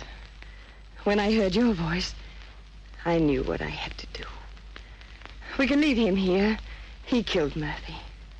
That should finish it. But first we have to find something, don't we? Oh, I knew you'd see it my way. Yes, Larry. We have to find the photos. Of you and our late friend here, huh? Yes. But before we start looking... Oh, Larry. Oh, we can have such a lot of fun. You're a smart girl. But you made one mistake. One bad mistake. Larry. I like you, Mona. I like you a lot. But with you around, I could never turn out the lights. You're too smart. I don't like any women that way. Larry, kiss me once again. No, honey. This is how I feel. Oh, why, you dirty, filthy rotten... She said a lot of other things, but I still called the cops. According to Inspector Daniels, she'll get life. The body of Murphy incidentally floated to the top of a quarry a week later. But after the cops took Marna in and asked me their quota of questions, I went to get a milkshake. I was wondering if you'd come back. My blonde friend didn't have very much on top.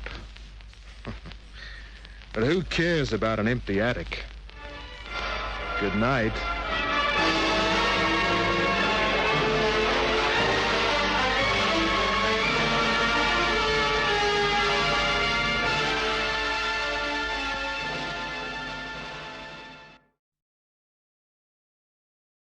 Perhaps the most compelling form of crime story is the police procedural, and the highest form of police procedural is the courtroom drama. Police procedural dramas focus on the investigation of a crime, generally following the police until they find the one clue that brings the criminal to justice. Often in a courtroom drama the police have already done their job and are convinced they have their man, but the dedicated attorney turns up the one piece of evidence that not only clears his client, but proves the guilt of the real crook beyond a doubt. The stories on dramas of the courts are well written and produced. It is a syndicated series, which means that the episodes are pre-recorded in the studio and sold to independent broadcasters. Advertisements and announcements would have been added locally.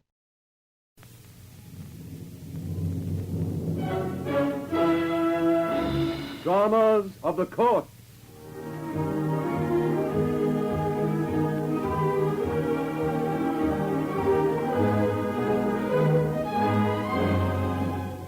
We present the dramatic story of our courts, where daily the unbiased administration of justice is dealt to rich and poor alike.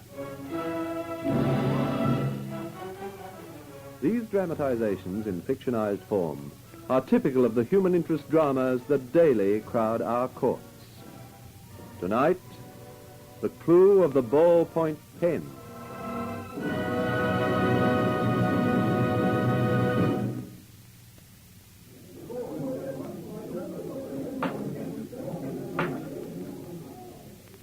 Gentlemen of the jury, the administration of good government is based upon a sound judicial system.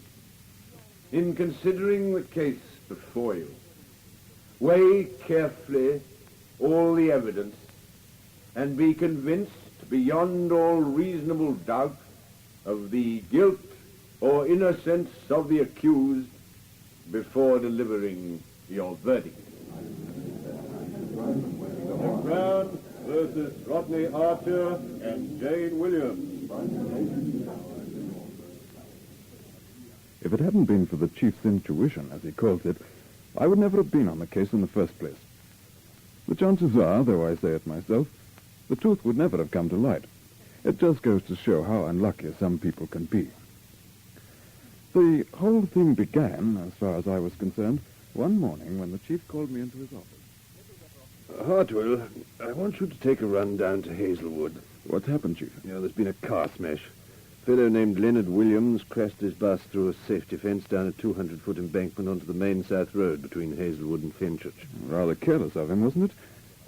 When did he do this? Sometime last night, apparently. But the wreckage wasn't discovered until early this morning. Was he alone in the car? No. His was the only body they found. Oh, any suggestion of foul play? Not really. At least the local police seem quite sure it was an accident. Well, then why not leave it to them? Normally I would. But somehow I've a suspicion there's more in this than meets the eye. Another of those hunches of yours, eh? Well, call it that if you like. It seems a letter was found in the dead man's pocket. Oh, well, what kind of a letter? Suicide note? No, nothing like that. It was written to him by his wife. It said that... Oh, well, never mind. Never mind about that now. You'll see it for yourself when you get there. Well, do I have to go, Chief? If you only knew how I hate traipsing all over the country. Oh, nonsense. It'll be as good as a holiday. I shall expect a report tomorrow. Well, don't be surprised if it consists of one word. Washout.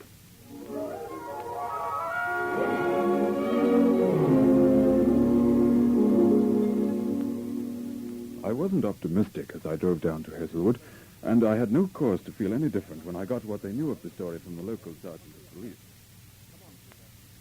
I don't think there's any question it was an accident, sir. The tire marks tell the whole story. Mr. Williams was heading towards a bend at what I'd say was a pretty high speed. Just as he was about to make the turn, his near side wheels skidded in a patch of gravel. The car hit the safety fence broadside on and crashed through it and down. Mr. Williams was rather badly smashed up when we found him. Tell me about this man Williams. He lived here in Hazelwood? Yes, he'd been here in Hazelwood. Well, what did he do? He's an author. I mean to say, was. I keep forgetting he's no longer with us. Married? Yes. Does his wife know? Not unless she's read it in the papers. Oh, you mean to say you haven't told her yet? No, sir. Why not? Maybe this letter will explain, sir. We found it in Mr. Williams' pocket. Oh, yes. The letter. Len, by the time you read this, Rodney and I will be in Fenchurch. It wouldn't do any good to try to follow us. I'm sorry the break had to come like this, but it's been imminent for a long while. Rod was all for waiting until you came home and then telling you, but I couldn't stand the thought of another row. So I persuaded him to take me away tonight. You can be sure we won't defend any divorce action. Jane. So that's the story, eh? Yeah. This letter isn't dated. When was it written? Last night, sir. It seems Mr. Williams had gone up to London for a writers' convention or something like that. From what I can gather, he came home a day earlier than expected. Mrs. William and Mr. Archer must... Who is Mr. Archer? The gentleman referred to in the letter as Rodney, sir. Yes, I assumed that, but who is he? He's an artist, sir. A painter. He lives here in Hazelwood, too? Yes, sir. He and Mrs. Williams have been friends for several years. Is he married, too? Oh, no, sir, no, sir. He lives in a cottage just out of town with an elderly housekeeper, a Mrs. Moffat. Ah, I see. Well, go on. You were about to say... It appears, sir, that Mrs. Williams and Mr. Archer must have just left a few minutes before Mr. Williams got home. Well, how would they have gone to Fenchurch? By train? No, sir. In Mr. Archer's car. Anyhow, he found the note, realized they couldn't be far ahead of him, and set out in his own car to catch them up. And presumably dissuade Mrs. Williams from running away. Yes, sir. That would explain why he was traveling at such a high speed and was perhaps less careful than usual. Yes, of course. And he never did catch them? No, sir. Presumably, then, Mrs. Williams and Archer are in Fenchurch now. Yes, sir. We've notified the police there. I should think they're bound to turn up very soon. We'll have them brought straight here when they do get back. I'd like to talk to them both. Very good, sir. Now, Sergeant, this belief of yours that Williams was chasing after his runaway wife, is this just a theory, or are there any facts to support it? Oh, I don't think there's any doubt about it at all, sir. I had a look through the Williams home this morning. There's quite clear evidence that Mrs. Williams had packed a few clothes in a hurry. Yes, and of course we know that Williams must have gone home or he wouldn't have found the note. Quite, sir, quite. And in addition to that, his overnight bag is in the front hall by the doorway, and his attaché case is on the writing desk in the sitting room. And then, of course, sir, there's the evidence of the level crossing keeper. Oh? Well, what's that? Well, sir, just before the main south road goes into the hills, there's a railway level crossing. After midnight, the gates are kept closed, and motorists who want to go through have to blow their horns, and the crossing keeper then comes out and opens. And he actually saw Williams? He saw both of them, sir. He's outside, sir, if you'd like to talk to him. Good. Call him in. Very good. Will you come in here, please, Mr. Endicott? How much longer do I have to stay here, Sergeant? Only a few minutes. This is the man, sir, Walter Endicott.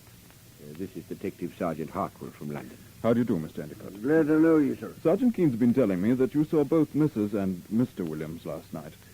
Is that so? Aye, leastways, I presume it was her, and I'm sure it was him. What do you mean by that? Well, just as I was about to close the gates at midnight, Mr. Archer's car drove through. I recognized it was his, because many's the time I've had to get out of bed in the early hours to let him through. Last night they went through at such a rate I didn't properly see what was what.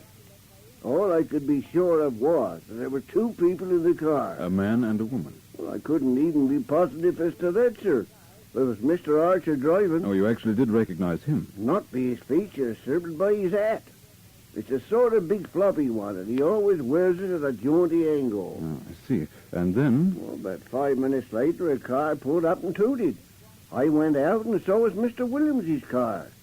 I opened the gates, and as he was driving through, he called out, "Have you seen Mr. Archie's car?" So I shouted back that he'd gone through a little while earlier. Did he answer you?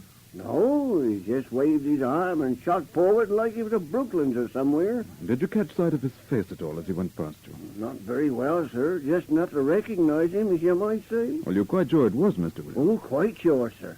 He's the only gentleman hereabouts with a black beard. Mr. Williams was what you might describe as a very individual type, sir. Apparently. Will you be wanting me for anything else? No, thanks. Well, I'll be getting along then. Good day, sir. I'll get a statement from you later for the inquest, Mr. Endicott. Well, so much for that. It all seems perfectly straightforward, don't you think, sir? Perfectly. Why the chief insisted on sending me down, I haven't the faintest idea. However, now I'm here, I might as well see the thing through. You say this man Archer has a housekeeper? Yes, sir. Well, perhaps I'd better have a talk with her. Right you are, sir. I'll take you to the cottage.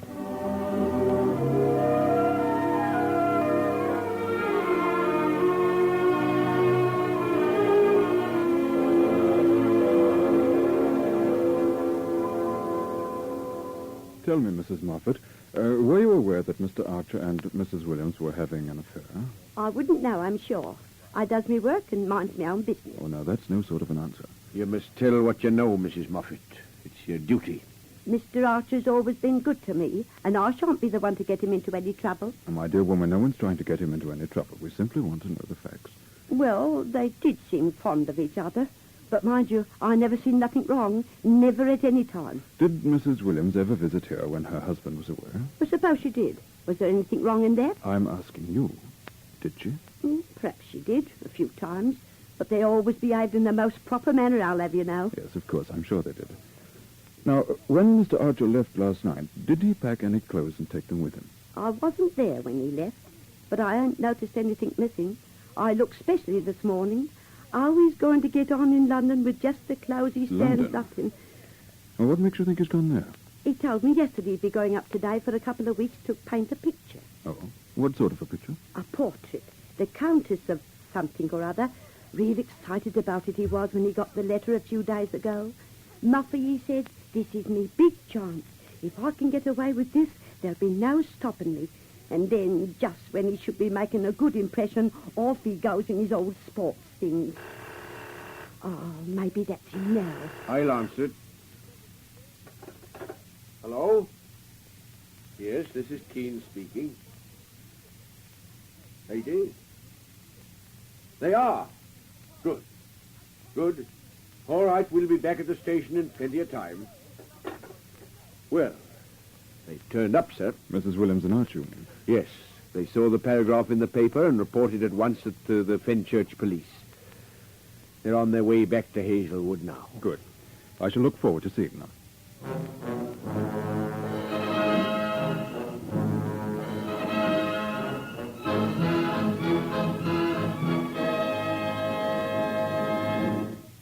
We will return in a few minutes to continue the clue of the ballpoint pen.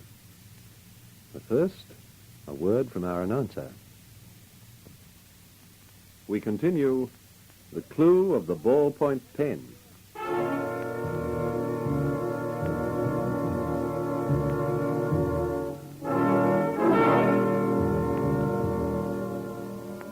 I was definitely interested in the case now. There were one or two pertinent questions I wanted to ask Rodney Archer.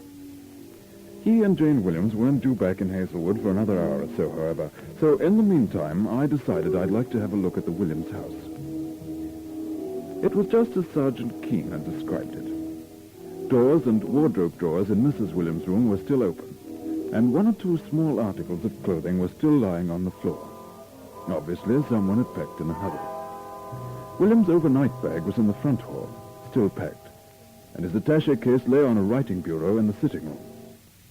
I was interested to note that the papers it contained were jammed in untidily, and one or two small articles, such as a couple of pencils, a new typewriter ribbon, and a fountain pen, had spilled on to the bureau. Well, apart from that, there seemed nothing out of place in the house. The runaways arrived at last. Keene introduced us and then said, Detective Sergeant Hartwell has been sent down from London to take charge of the investigation, so I'll let him ask the questions. Well, Detective Sergeant, if there's anything we can tell you at all, of course you understand it's been a very great shock to Mrs. Williams. To both of us, in fact. Yes, I imagine it has been. However, there are one or two points. Now, I understand you didn't expect your husband home until this morning, Mrs. Williams. That's right. He said the conference probably wouldn't end until late last night, that he'd stay overnight and come down in the morning. Why did he change his mind? I don't know. Perhaps the conference ended sooner than he'd thought. And so when you wrote this note to him, you didn't expect he'd read it till today, by which time you and Mr. Archer would be in Fenchurch. Yes, that's so. Now, the evidence we have suggests that Mr. Williams returned home sometime before midnight, read the note, and at once set off in pursuit of you. You've summed it up very well. That seems to be the only logical conclusion. Yes, well, actually, he must have missed you only by a few minutes. Did you have any idea he was close behind you? No. Why should we? Well, there was such a little gap between your leaving the house and his reaching it that I thought you might have seen his car arriving as you drove off. No, we didn't see anything like that. No, the first thing we knew about it all was when we read a paragraph in the noon edition of the Fenchurch paper telling about the accident. Yes, that's so, Jane. And, of course, as soon as we read it, we went straight to the police. Of course. Tell me, was this elopement of yours planned, or did it just happen? Well, Jane, would you let me answer that? Mrs. Williams and I have, well, we've known we loved each other for some months. I've no wish to say anything against Leonard, but, well, he wasn't a particular success as a husband, and we knew that sooner or later we'd, well, have to make a break for it. Go on, please. I came round here to the house last night and told Mrs. Williams that I was determined to force a showdown. When Leonard came home this morning, she begged me not to, as she'd had more unpleasant scenes than she could stand. And when she saw that I'd made up my mind, well, instead she persuaded me to take her away at once. It was cowardly of me, I know, but... And it was also cowardly of me. I should have stayed behind and faced the music, but... Well, there it is. So you packed a few things, Mrs. Williams, and wrote this note to your husband, and then you went off together. Yes. Oh. So that's all you can tell me? Yes. So that's why you went off, Mr. Archer, without taking any clothes or other belongings of your own? Yes. Well, it would have been a simple matter, wouldn't it, to have stopped at your cottage on the way and packed a few things? Well, we were in a hurry to get away. Yes, but as far as you knew, there was no great urgency. As far as you knew, Mr. Williams was still in London, wasn't he? Yes, of course, but... Well, once we'd taken the plunge, our one desire was to get away from Hazelwood as quickly as possible. It wasn't that we feared pursuit, it was... Well, I suppose a sense of guilt. As a matter of fact, I did suggest to Rodney he might need some things, but he said it didn't matter. Oh, I see. Tell me, Mr. Archer, you're a painter, aren't you? That's right. A successful one? Well, I wouldn't say that. I've been trying hard for a long while to make a name for myself, but it's not easy, you know. No, I suppose not. Ability's one thing and recognition's another. Yes, that's about it. And so when you got this commission recently from the Countess of... Oh, what's the name again? The Countess of Nor. You've heard about that too, have you? Yes, your housekeeper mentioned it. Oh, I see.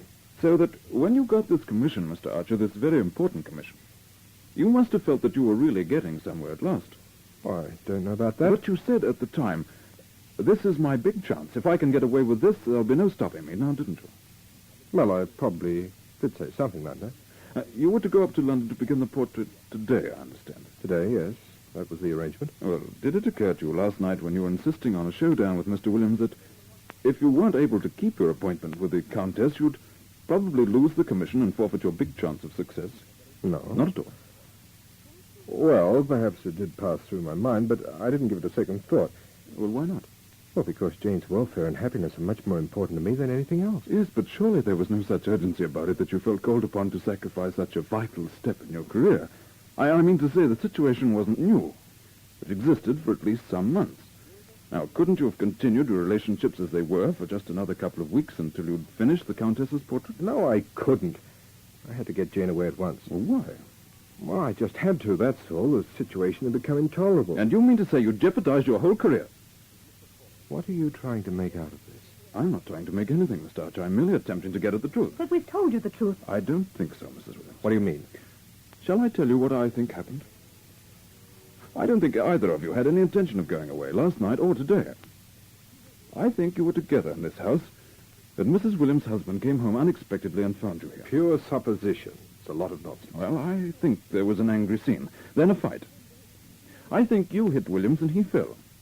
He probably struck his head on something, and when you tried to bring him to, you discovered he was dead. You thought for a while of going to the police, and then you became afraid you might be accused of murder. So then you worked out a plan. That's not true. You, Mrs. Williams, packed a few clothes to make it seem your departure was premeditated. And then you wrote this note and put it in your husband's pocket. No. Then, Archie, you carried Williams out and put him in the front seat of your car. Mrs. Williams tucked her hair up, put on your coat and hat, drove off pretending she was you. You rigged up a false beard of some kind, probably with boot blacking, even eyebrow pencil. It didn't have to be very good. Put on the dead man's coat and hat, and followed on in his car. At the level crossing, you made a stab at imitating his voice. Again, it didn't have to be good, because the crossing keeper only heard it over the sound of your racing engine. Well, Detective Sergeant, you seem to know all about it. What do we do next? On a quiet stretch of road in the hills, Mrs. Williams waited till you caught her up. Then you put Williams back into his own car, with his hat and coat, started it up, steered it from the running board, and drove it straight for the safety fence. It obligingly went into a skid, and just before it crashed broadside into the fence, you jumped clear. Then you cleaned off your disguise, resumed your own hat and coat, and you and Mrs. Williams drove on to Fenchurch. Very, very ingenious. As a matter of fact, there's only one thing wrong with it. And what's that? It's not true, not a word of it. No, of course it's not. I've never heard anything so ridiculous. Suppose we let a jury decide as to its truth. I mean, you're going to arrest us? Of course he's not, Jane. He's only bluffing. You think so? You can't prove a thing, and you know it. Well, now, that's where you're wrong. I've all the proof I want. You see this pen, Mrs. Williams? One of the new ballpoints. Do you recognize it? It looks like my husband's. It is your husband's. It's the pen he took to London with him. The pen with which he made notes of speeches at the conference. The pen, Mrs. Williams, with which you wrote this letter. It really was very careless of you, you know. Because if you used your husband's pen, he must have been here, mustn't he? That's absurd. If she'd used that pen, her fingerprints would have been on it, wouldn't they? How do you know they weren't? Well, they couldn't have been. Because she wore gloves, you mean? No, because she didn't use that pen at all. Oh, she used mine. I've got a ballpoint, too. Look, here it is. You don't believe me? Look. Right, exactly the same way. Same color ink, everything. Yes. Now, I distinctly remember lending it to her. So much for your proof. The same colored ink, perhaps, but not the same ink. What do you mean? While I was waiting here for you, I took the trouble of having the ink in the pen and, on this note, laboratory tested. There's no question whatever that the letter was written by this pen and no other. I don't believe you. It's no good, Rod. We might as well tell the truth. Go ahead, I'm listening. You were right. Len did come home unexpectedly. But it wasn't just a fight. You see, he had a pistol and he tried to get it out of his pocket and Rod hit him in self-defense. He didn't mean to kill him, I swear it. All right, Mrs. Williams. I give you the customary warning.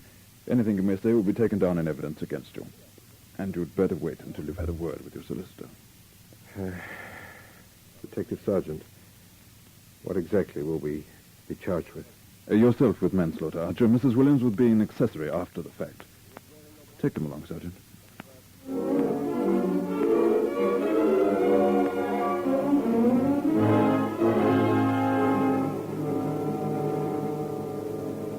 Smart work, I must say, sir.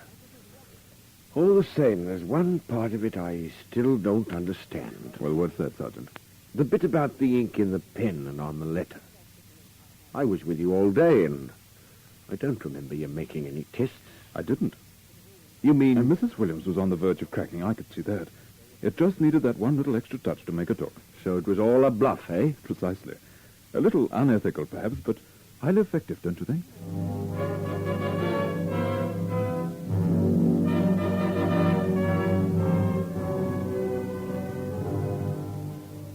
Rodney Archer and Jane Williams were tried and found guilty of the crimes with which they stood charged.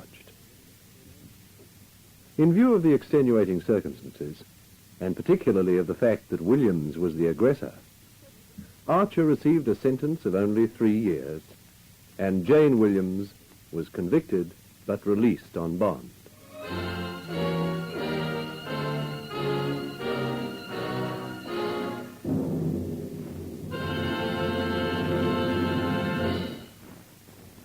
I will return in just a moment with further news of these real-life dramas of the courts.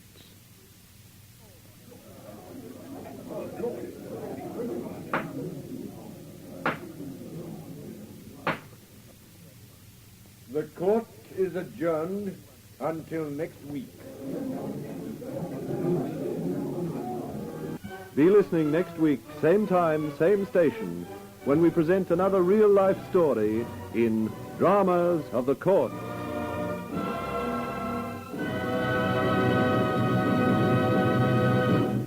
This is a Grace Gibson radio production produced by Reg Johnston.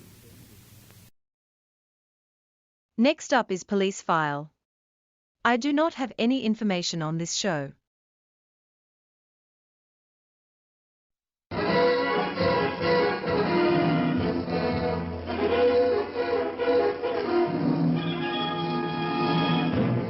Police File.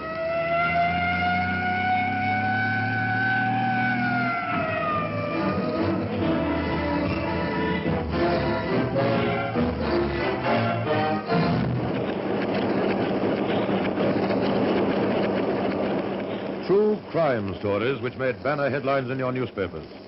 Stories as in the files of your police department and gathered from the files of one of the largest newspaper organizations in the Southern Hemisphere. Tonight we glance at the file on Lloyd Edward Bray, better known as Lloydie Bray. As usual, all names used are fictitious, but the facts are true in this story of the CIB at its fastest and most efficient. Death pays no dividend.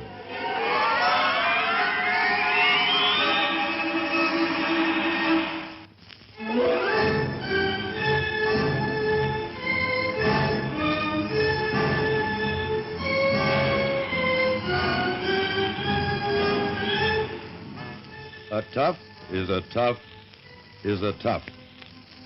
We repeat ourselves because we're describing 3 of Sydney's hoodlums, all equally as bad as the other. Tom Doran, John Hutchins, and Jeff Roberts.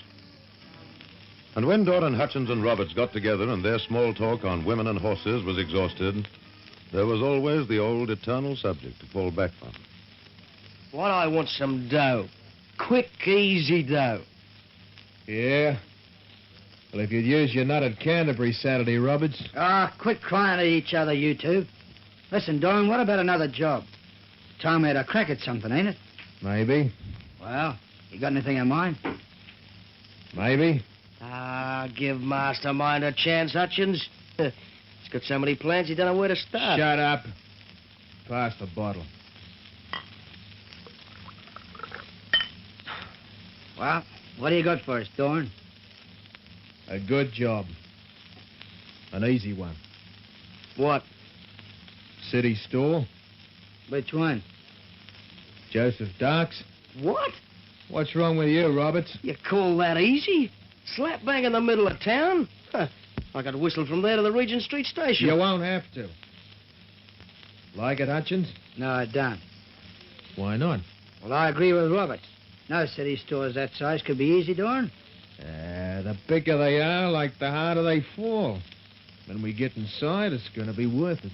Oh, yeah, I'll give you that in. I got it planned. I've had it in my mind for weeks. I know where everything is. Showcases, office, jewelry, a lot. Oh, what about it? Well, tell us more. But I don't like the Shut up. What do you say, Hutchins? When would you plan to break in, Dorn? Weekend. Saturday night. Like that gives us all day Sunday to pile up the stuff as we want it and then go through when we're sweet. Yeah. You know how it is up there. Plenty of good, wide roadway all around. We could spot anybody coming a mile off while we're getting inside. After that, like there's nothing to it. Yeah? And how do we get inside first? The alarm's going off? Easy. Yeah, but you don't know anything about alarms, Dorn. No, but, Lloydie Bray does. Lloydie Bray? Yeah, but he's inside. Shut up. Lloydie Bray comes out in a week or so. Like, he gets us inside the store. He opens a safe for us. How's that? Fair enough. If Lloydie Bray will be in it. Why shouldn't he? Ain't heard anything about him going straight, have you? Yeah, he'll need some dough, too, just coming out of stir. Now, that's the first sensible thing you said, Roberts. What do you say, Hutchins? All right. I'll be in it if Lloydie Bray will be. He will be. I'll get in touch with him when he comes out. Meanwhile, lay off the buying. Anything you want, it's going to be on Joseph Dark's.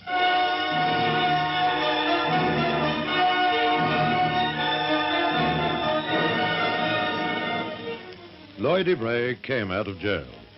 It was the band's day off, so they piped him back to the underworld with a keg or two and a committee of three. Doran, Hutchins, and Roberts. Hey, Lloydie. Yeah? Yeah, let's, get out of this mob in the next room. Yeah? What do you want? You, come on. Okay. Now, what's it? Well, if it ain't old Hutchins, how are you, mate? Broke. How'd they treat you, Lloydie? What do you think, huh? Hiya, Roberts. You picked any winners lately? Oh, lay off, will you? Hey, you look all right, Lloydie. Yeah. Well, what do you blokes want? I got me a Sheila out at the party and This is business. Yeah? Well, so's this. Come on. Let's get down to it. Well, what's it all about? Dorn's got a plan, Lloydie. It's a good one. Yeah? Yeah. And if you want dough like we want dough, you'll be in it. We're going to crack Joseph Dark's. Hey, you're flying high, ain't you? That's right. How you going to get inside there? Well, that's where you come in. Reckon you've lost your touch with the alarms, Lloydie? No. What about the safe? Just lead me to it. Then what are we arguing about? Ah, good on you, Lloydie. I knew you'd be in it. Shut up. Okay, Lloydie. You can go back to the party now. We'll, meet tomorrow and make final plans. Okay. Hey, listen, where are we going to get the stuff away? I thought of that. Hutchins and I'll pinch a car before we start the job. Yeah. Well, that's all right, then. So long as you don't want to use mine, see? I kept up the registration, but I don't want to use for no jobs. It won't be. Okay, let's get on with the party. And, what night's the job? This coming Saturday. Better give those fingers of yours a bit of practice, Lloydie. We're going to need them.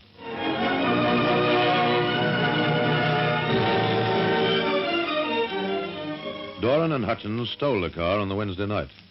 They intended to reduco it and change the number plates. But shortly after they'd stolen it, as they were driving through King's Cross... I'll cut down this street, Dorn, and see if it... Hutchins, step on it. What? Step on it, that patrol car. They slowed down and had a good look at us. Those coppers are everywhere. Hey, they've spotted us, haven't they? Yeah. Get down this side street quick. We'll ditch it.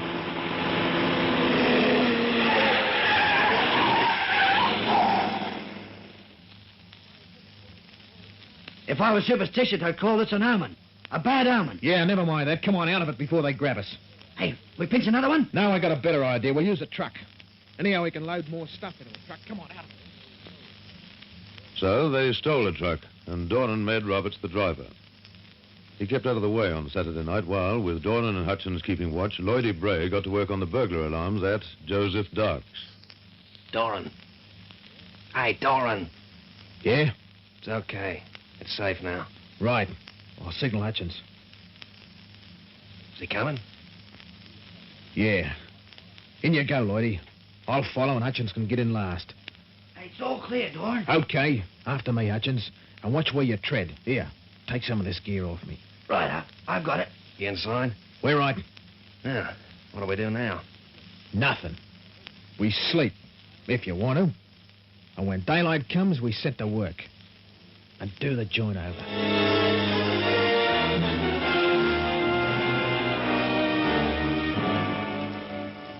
Hey, how do you like this? Chicken. Yeah, not bad, eh? Hey, ain't there any more bread around? Yeah, here's a loaf. Tastes twice as good when you ain't paying for it, don't it? Yeah. Like any more chicken in that fridge? You bet. You know, I could eat me way right through this delicatessen. Hey, better leave some for Lloydie, I suppose. Yeah, well, here he comes now. Any luck, Lloydie? Luck? Well, I got into the vault, if that's what you mean. There's a safe inside that again. Well, that dirty, rotten... Well, you'll have to open the safe. Of course I'll open it. But listen, what about some food, you blokes? Yeah, I'll fix you something. Hey, you better get cracking on that safe, Lloydie. We got all day, ain't we? Yeah, but it'll take time to get that safe open. Next thing we know, Roberts will be here with a truck. All right. You blokes get anything around the store? Yeah, some good stuff. Like, just get that safe open, Lloydie, and we'll have we'd have picked the eyes out of the lot. After that, we wait for Roberts.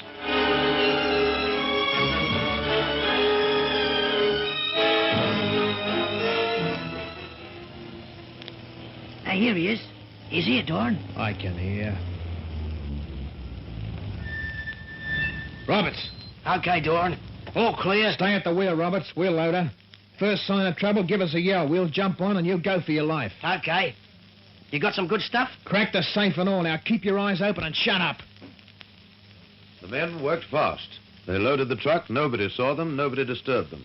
All the merchandise they could load and the contents of the safe, too. Goods amounting to £5,000 worth were quickly and competently stacked. And then... All aboard, boys. Roberts, start her up. Okay. We did the trick, Doran. Now let the D's try to find out who did the lot.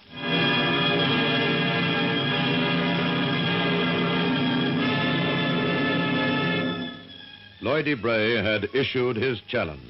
He'd have been surprised to learn how quickly the men of the CIB were to take that challenge up. The robbery discovered, Detective Sergeant Irish and Detective Sergeant Thomas were two of the men from the CIB who went down to inspect the store. Take a look at this, Irish. See? Here's why this alarm didn't ring. Yeah. A neat job. Taking a guess at who did it? It rings a bell. Let's look inside first. Good idea. Well, we can go through here. Where's that store manager? He can lead us down to where the safe is. Well, there he is. Come on. I got a hunch on you. Yeah. Just as I thought, Thomas. Some pretty hard work's been put into this. Look at that, right through the vault and then into the safe. And I think I know whose work it is. You do? Who? Lloydie Bray. I think you might be right at that. Yes, that is right. There's all the hallmarks, isn't it? I think so. Look, let's go back and check on a few details on Mr. Bray. All right. I'll leave Matson and Fielding here with the manager. They can get a complete list of the stuff stolen. It's going to take some time, too. Yeah, where was Bray living last, Wait a while. He's just out. That's right. Of course he's just out. Well. The judge puts him away for 5 years, and as soon as he's out, he's back at it. They never learn, do they? Never. Well, let's go and find Mr. Lloydie Bray and give him the surprise of his miserable little life.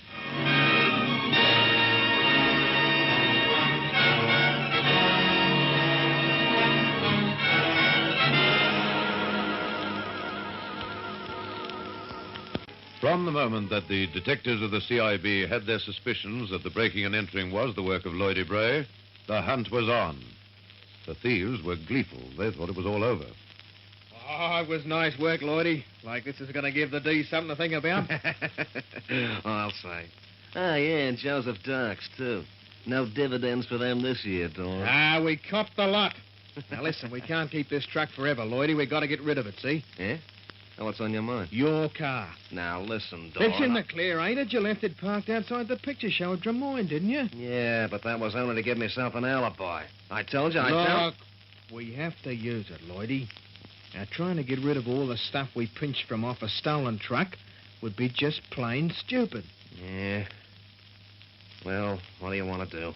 Transfer the stuff into your car, of course. When? Daylight. Today. Oh, heck, you're taking a risk, ain't you? Where's the risk? Like you think the D's are awake up yet to what's going on?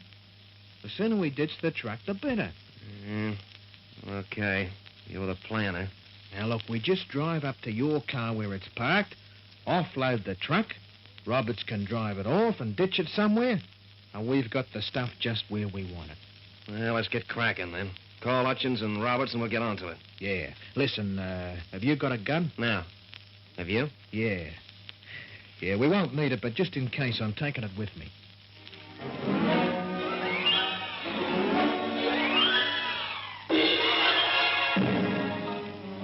Simultaneously, the CIB was carrying out plans of its own.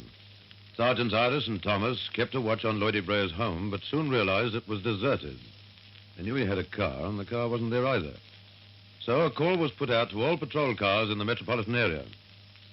VKG to all cars. VKG to all cars. Message 67, urgent. Message begins. Reference, Joseph Dark robbery. Keep strict lookout for car registered in name of Lloyd Edward Bray. Description follows. That should bring us results, Thomas. Yes, I reckon, Irish. You know, seems to me that it's going to be used to cart the stuff away. Yeah. They're so stupid. And they think they can get away with it. Irish speaking. Yeah? Yeah, where? Yeah, all right. Now listen. We'll be out there in 15 minutes. If anybody approaches the car, give chase and keep in touch by radio. Otherwise, do nothing. Right? Okay. What is it? Have they found it? Yeah. Parked outside the Regal Cinema at Des Moines. Now, come on, Thomas. We'll get the boys out there and see what happens.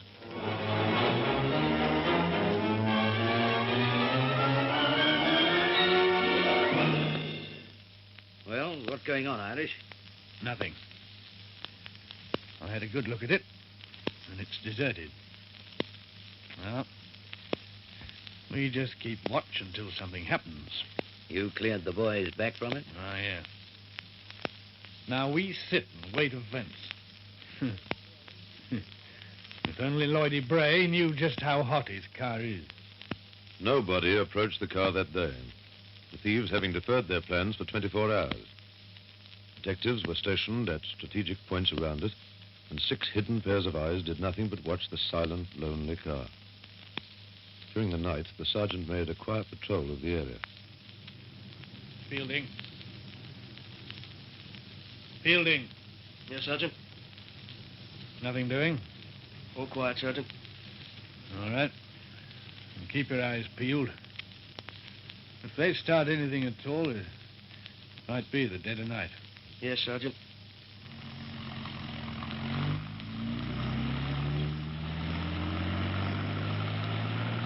Well, what do you think, Irish?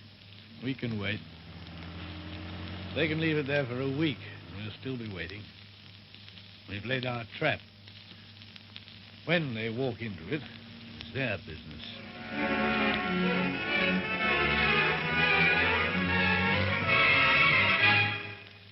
We've wasted a day, Lloydie. We have to act now. I still don't like it. Now, look. You've just got to let us have that car like it's just sitting there waiting for us. Well, pinch one. I don't like it, Doran. Then we'll do the job without you. I gave in yesterday when we were all set to go, but... Hey, you all set? Lloydie here still doesn't like it. Well, that's too bad, because we can't hang around with this truck any longer. Come on, Lloydie. Roberts is at the wheel now. Why don't we wait till 9? Why don't you use your head? Now, what could look more innocent than us loading the stuff in the middle of the day? You know, he's made the point, Lloydie. Yeah. Okay, I'll be in it. But it won't surprise me to find that car crawling with D's. You're not getting cold feet, Lloydie. Come on, let's get into the truck and get on with it.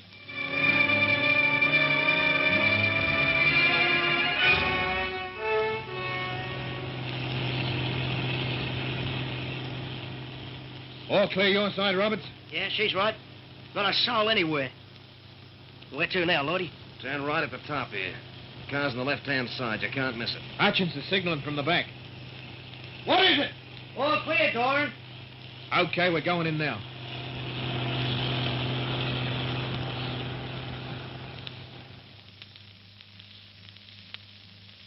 Car 7 to car 5. Car 7 to car 5. Truck approaching Bray's car. That you, Fielding? Yes, Sergeant. All right. Keep on reporting. This looks like it, Thomas. Yes, in broad daylight. A shrewd move. If we weren't just around the corner. Truck stopped, Sergeant. This is it, all right. Stay put, Fielding. We want the stuff. There is stuff in the truck. Loaded, Sergeant. Right. We want the stuff in the car, if that's what they're going to do. Then we catch them red-handed. Meanwhile, a full description of the truck. And no more signals until they've finished the job. Yes, Sergeant. You little beaut. Right down our alley. Or it will be when they start moving. Okay, let's get working. No panic, but move fast. Lloydie? Yeah? Get behind the wheel. Be ready to move off as soon as I give the signal. Okay. All clear, Hutchins? Not a D within miles. Come on, Roberts. Let's get stuck into it.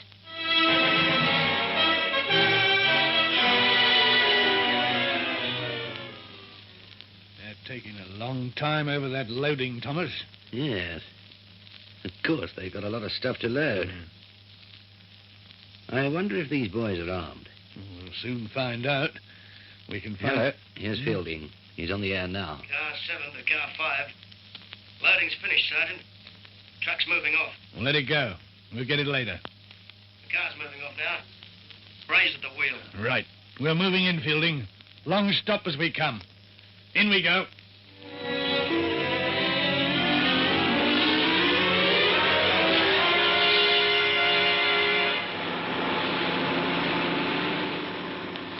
Not too fast, Lloydie. I'm getting out of here just as fast as Step on it, Lloydie. What the... He's right. They're onto us. Step on it. Don't be a goat. Better stop, Lloydie. Stop. I can't stop. Hey, out of this. Look out, they're crabbing us.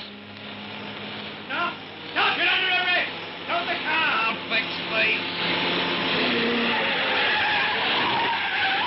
Watch it, Thomas! They're trying to get you. I'll get him, all right. Don't be a fool, Lloydie. Stop the car. You brought me into this, but I'll get us out of it. Hey, they've jumped behind.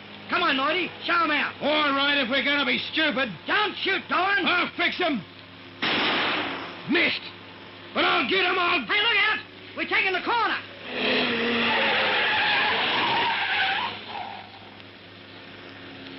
They took a pot shot at us. Yeah. Tootin play at that game.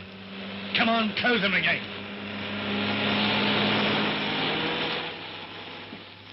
Here they come again. Let them come. Faster, you stupid dope. Go on. Going 60, ain't I? I'll stop them. Watch the road, Lloydie. I'll stop them. He's lifted the gun again, Irish. I can see. Close them, will you? Close them. Got the bonnet. Stop. Stop that car. Okay, then I'll stop you.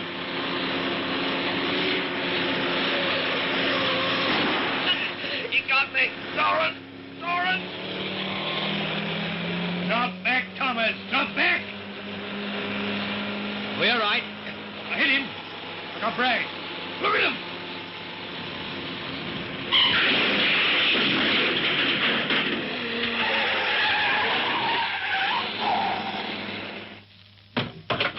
That stopped him. Come on, Thomas. Stop, you man. Stop! Give him a blast, Thomas. All right. We give up. You killed him. You killed Lloydie Bray. Lucky it wasn't you. Come on, get up, both of you. I'll see how Bray is. Watch him, Irish. You're not here to watch us.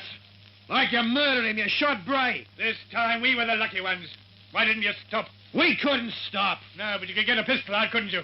You could fire at us. We weren't going to give trouble. No, not now you won't.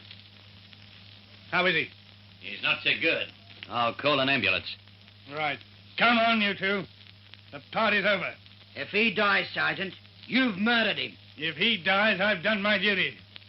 If you'd had your way, it would have been just as easily have been one of us. Next time, you boys might realize that you just can't get away with it.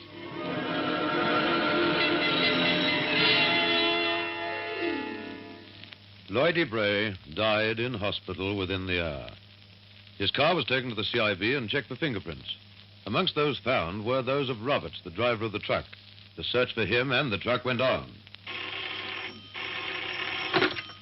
Sergeant Irish.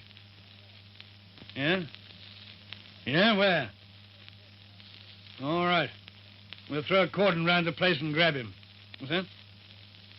No. He won't give any trouble. Not after this morning's little effort. What's that? News of Roberts? Yeah, he's in a house at Clavelli, truck and all. Come on, let's take him in. And that'll put paid to that account. Yes. And the only person who draws a dividend is Lloydie. The others will get theirs. A few years in which to think it over. Roberts was arrested without any trouble. The CIB chase was complete. At the trial, Doran, Hutchins, and Roberts tried to protest they were the victims of police toughness. But the judge thought otherwise. Hutchins was given 5 years, Doran 2.5 years, and was described as an habitual criminal, and Roberts was given 3.5 years. And at the inquest on the death of Lloyd Edward Bray, the coroner said, "I compliment the police force on their work in this case. I commend them all. As for Detective Sergeant Irish, who shot Bray, he did his duty." It pays to remember, a tough is a tough. But when he meets the men of your CIB, he meets his superior, and you and I are protected.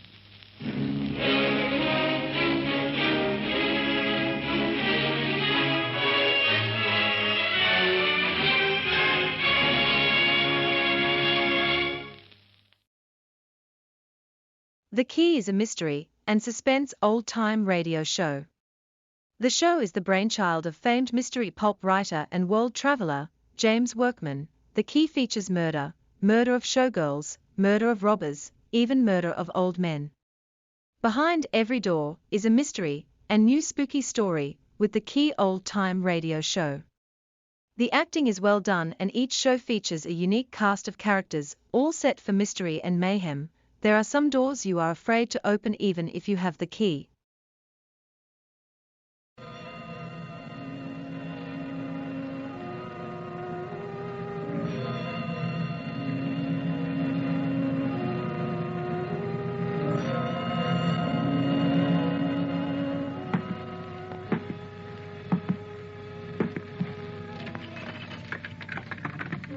Every door has a key. There's a key to every situation. Behind every unopened door, there is a mystery.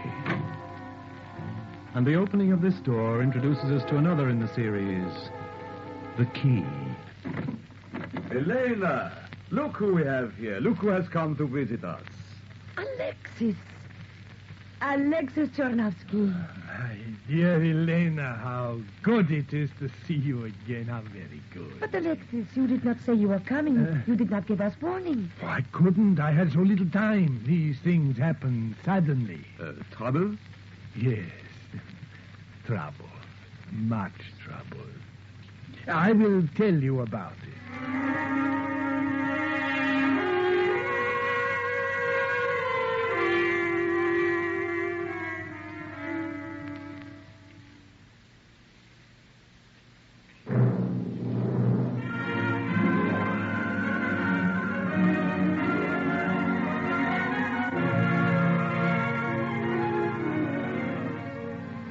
Here, let me take your coat, Alexis. Your hat. Oh, thank you.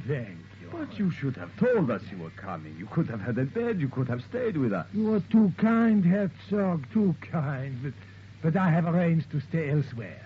I know you do not want to be troubled with another.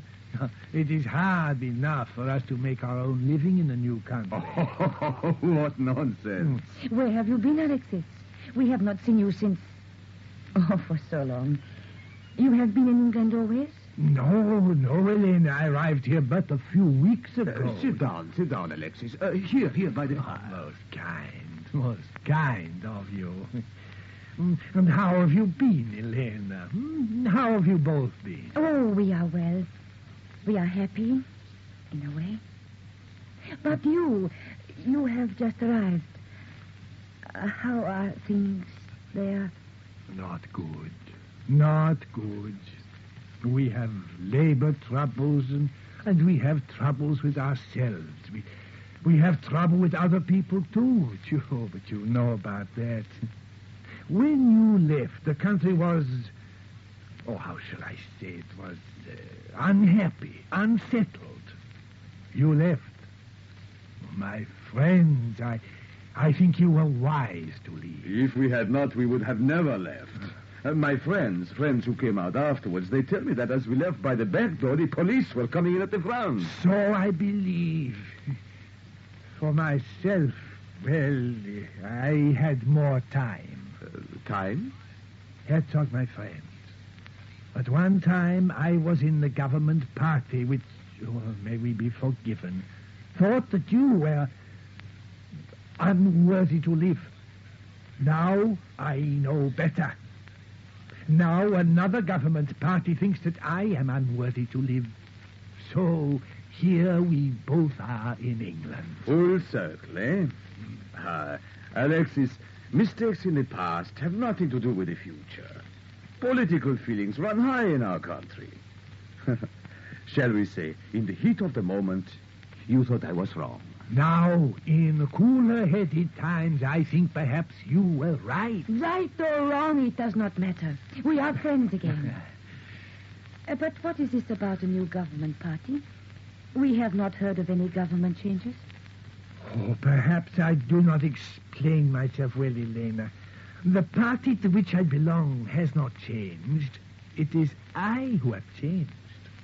My views are now different from the party in power.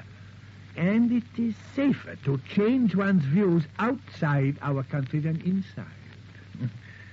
That is why I'm here. Oh, then you have the same views as my husband now. Precisely. The party to which I belonged made many grave errors. People were killed. There was suppression and confiscation of property, imprisonment. So I think to myself, a government making itself so hated cannot be a good government. Ah, it is over. It is finished. We will discuss it no further. We understand. Politics make no difference when old friends meet. And what are you doing here, Alexis? Have you got a job? Oh, a job is not so easy. Oh, but you speak excellent English. I will find work to do later. Of course you will, Alexis. It takes time to settle down in a new country. Things are different here. The government in power does not need to suppress the other party in order to exist. It is what they call muddling through. Not like our country. No, there we plan. If things go wrong, we stick to our plan no matter how stupid circumstances make it seem. As your party did, Herzog. They were determined. And determination always is its own destruction for human beings. Resist another's determination. Well, it is no good crying for what is past. Like that book of yours, Herzog. Book? Oh, my political books are forgotten now. Oh, the one I am thinking of is not. When they searched your house after you had left, they found it. But I had no hidden books. The one with all the names in it. The names? The names of all your party. At least I think it was that. We examined it, but it did not make sense. Oh, that book. That book. What book was that, Herzog? When you said they would be coming for us, we destroyed everything, I remember. Oh, it was a book I thought they would not find. To be true, I did not bother about it. It was a code. No, not a code, a cipher it is called. A cipher. One that cannot be decoded unless the one who would decode it has a key. Usually a sentence in a book or something like that. And that one was impossible to decode without the key, so it does not matter if they did find it. But are not your children there? Your mother? If the authorities were to find that out, surely they would use it to make you give them the key. I mean, ladies can have their property confiscated. They can become the charge of the state and be treated accordingly. And children can be sent to state institutions. Those institutions we know about, Herzog. I should think about it if I were you. I have forgotten the key. Have you? Then I should remember it. Alexis, you have not changed your politics, have you? Oh, yes. My party has disowned me. I had to fly. That is why here in England they have welcomed me. They sent you here. You have come to get the key to that cipher. You wrong me, Herzog. Of course, if I had the key, then I could inform them of it. That would only be a duty. And the children? My mother? For them I cannot say. If the government were able to decode that book, I'm sure they would be grateful.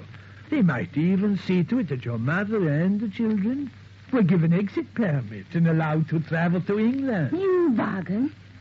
You come to our house as a friend and then you bargain? My dear Elena, there's no bargain about it. I am quite sure the government would take what steps they think necessary in regard to the children. After all, they have been abandoned. They are now children of charity, the government's charity. Of course, I do not want to look on the black side or cause you unnecessary alarm. But the government be quite within their rights if the children were confined to the institution at Lutzow. You won't do it. You can't.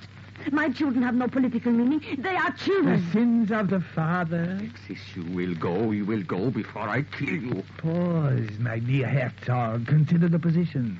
Although you are in England, we consider you are still subjects of our country. In the event of my demise and your absence from home, it might be legal for us to punish the children in place of you. And if it isn't legal, we will pass a law making it so. It is easy for us to pass laws. I see you get the point. There's something I can do. There must be. I will explain to the authorities here. I will go to the United Nations. My dear Herzog. I will denounce you. They will arrest you. I will tell them you are a spy, that you are still of the government in power. Do so by all means. Unfortunately, though, my government has already publicly disowned me. In the face of what I think, the authorities here will not believe you. There are thousands of us here. There are 100 free men within 50 miles of here. I will call them together.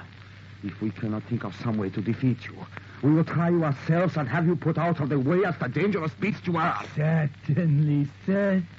Oh, while you're about it, my dear Herzog, tell them, remind them, impress upon them that they themselves have so many relations and friends at home. They're dear ones. Sisters, brothers, uncles, aunts, mothers, as you have. And I doubt they will be so militant as you. And if you do not like to remind them, I will. Somehow I will beat you. Somehow I will kill you. Threats. Oh, me so many empty threats. Well, I really must be running along. As an ex-member of the government, I have many calls to make, many people to see. It is amazing how eager they are to confide in me now that I have fallen from grace. They will not be, not after they hear what I have to tell them. Oh, yes, I meant to tell you. If you should spread any vicious lies about me to them, I shall have to instruct the home government to remove your mother to some safe place. For her own protection, of course. Well, goodbye.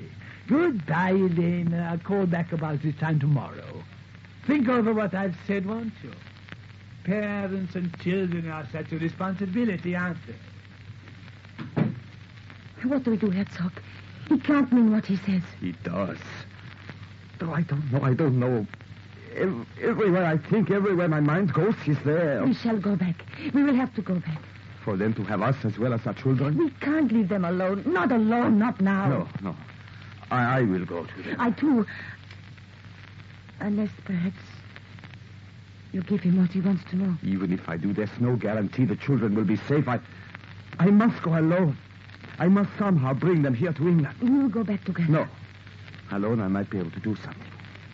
If you come, it will mean that they have us all in their hands. You could say to Alexis, I will give you the whatever it is he wants, if you will bring the children here. He would never agree. He would say, give me the key to the cipher, and then I will send your children to you. I will think about sending them. He has the upper hand. Whichever way you think or look at it, he has the upper hand.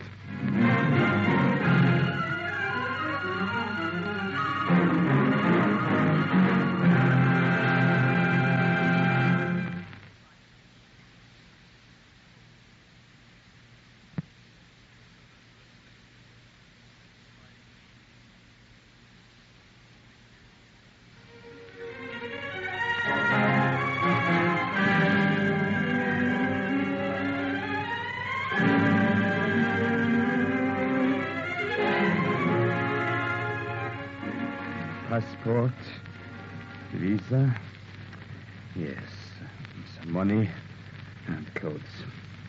Yes, that's everything, Elena. I leave you now. You must come back, you will. Of course I will come back. Darling. What is this sadness? I'm going to my home. I will see my mother again, and I will see the children. I will not only see them, I will bring them back here. You will, I'm sure you will. Of course. Now, the bright smile, the confidence. We have had troubles, but we have lived and we will live again. All of us. You said Alexis would be here for... Will you go with him? Is it wise to go with him? He wants the key to the cipher. If I give it to him here, we will never see our children again. But if I go home with him and then give him the cipher, I have a much better chance of getting them away. But they will have you there. They will try you and find you guilty. There is hope. There is life. Now, it is arranged. Alexis comes here. We go back together. It is a triumph for him. He has me. He will have the cipher. Perhaps they will be lenient and let me have the children.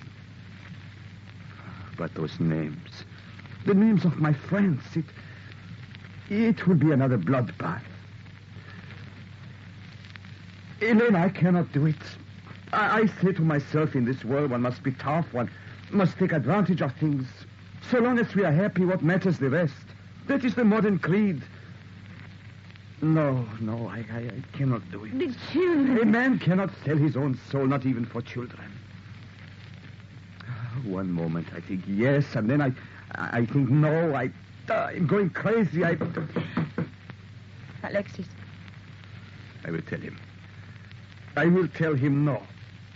No, I cannot do it. The passport, the tickets, they have gone. Go on, I tell him now. I cannot do it. I cannot do it. My dear old boy, do what? Oh, I say, confusion, what? Mistakes. Who are you? I thought you were European, old boy. Didn't know you were Scotch. Still, I'm very well. I'm sorry I get the drift, but I do not understand. And my dear old boy, isn't that the way with all of us? I'm Brown. Not Sam Brown or Browned Off, but Brown. Of the Home Office, don't you know? No? The British Home Office. I'm a public servant. You know, like the village pump. Anybody can use me. And they do, old boy. They do. Oh, won't you come in? Oh, thanks. Drafty standing, no? Oh, how do you do? How do you do? My wife, Mr. Brown. Now, will you please explain? I am getting used to the British way of life, but not to the British themselves. Oh, well, it's perfectly simple.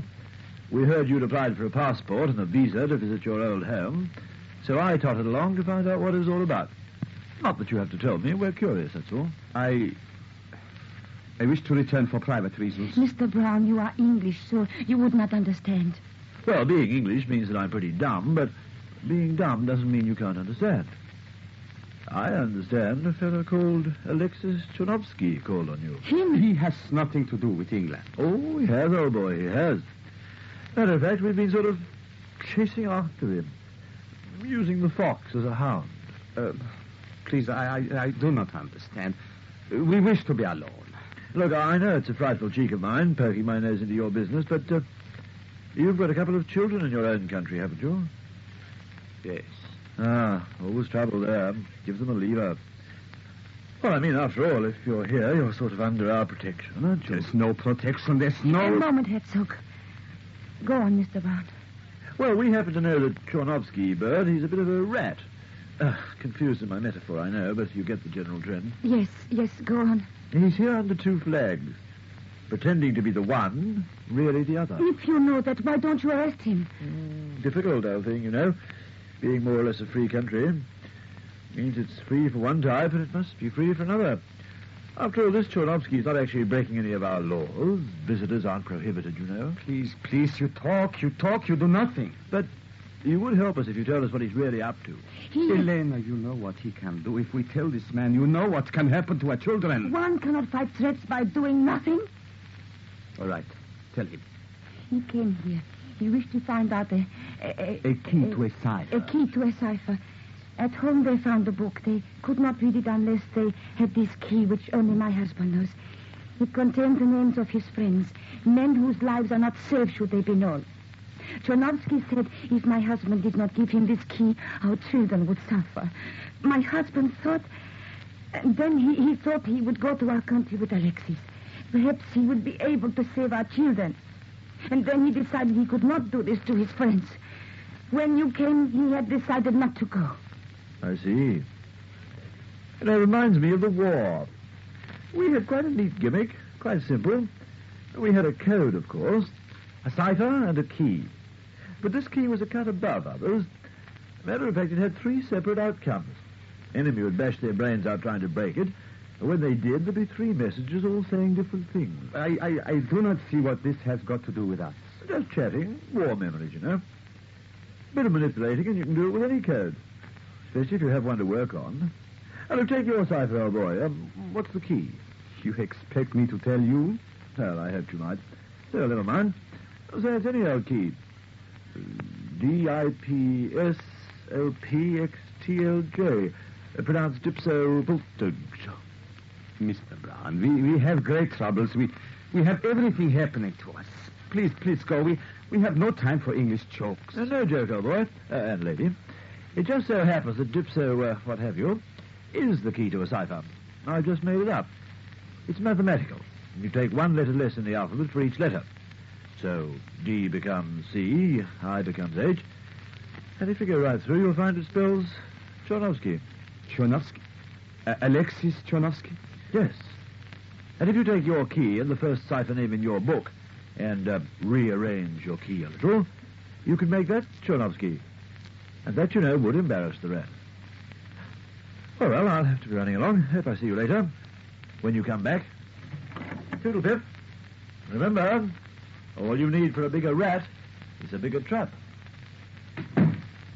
That man is mad. Mad? Yes.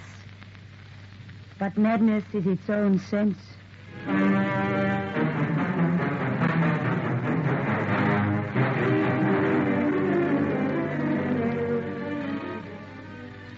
The book, Herzog. All the names.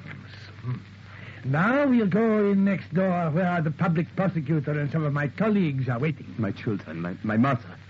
If I give you the key, are they at liberty to leave with me? Of course. You will do nothing to stop us. Do you mistrust me? Yes. Why should you? Give me the key to the cipher of this book, and you are at liberty to walk away.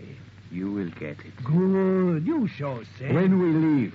My children and my mother. You, my dear Herzog, are not in a position to bargain. You are in the country, your home to be sure, but you are no longer a citizen of it.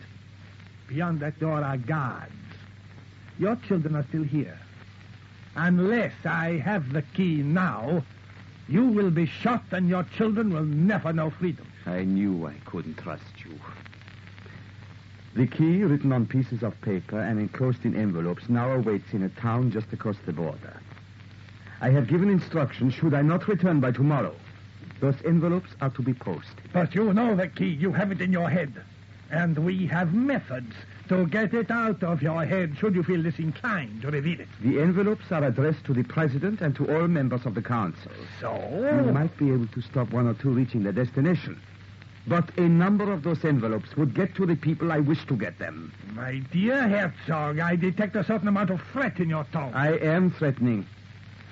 When my children and my mother and I are across the border, I will give you the key. You will give it to me now. You insist? I do. Very well, Alexis Chernovsky. You make squares on a piece of paper, like this, as though it were a crossword puzzle. So, now, here you write these letters at the top. And here you write figures, 1 to 26. Diagonally across, you write the alphabet from corner to corner. Oh, very elaborate. So you could not break it. You take the first word in the book, the first name. Excelsior. Good. E is the fifth letter of the alphabet. We take 5 here. E at the top, and they meet at C.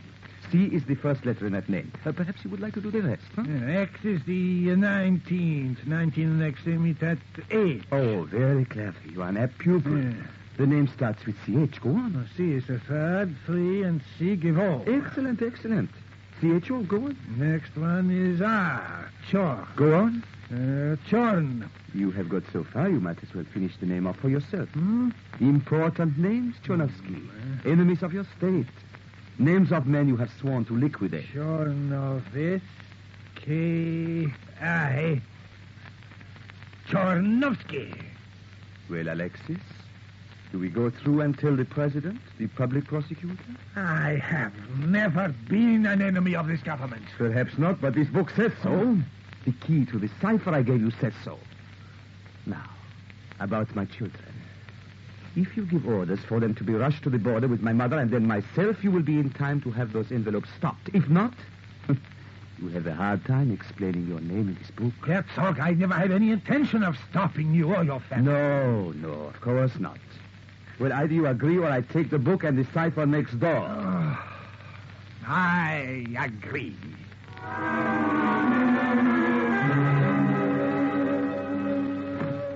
Helena. Herzog! Oh, Herzog, you are back. The children and mother will be here soon. Oh, no, this is not a time for crying, Elena. Well, let me hold you. And Lena and Pietro, they're all safe. They will be coming soon. But Chernovsky, the disciple. Oh, that man, the crazy, wonderful Englishman Brown. We have him to thank. At first, Chernovsky would not let me see the children and mother, so I showed him one key which would decipher our code, and it put his name at the head of the list. He then agreed it would be best if I just had my family by me. I promised him then he could have the real key. He came back across the border with us, and I gave him another key. Useless, of course. But Chernovsky will still find his name on the list, under the heading of Underground Courier. So the rat is now a runner. Oh, you are safe. The children are coming. Nothing else matters now. Oh, Elena, the English do not kiss with the doors open. Close the door. Close it quickly.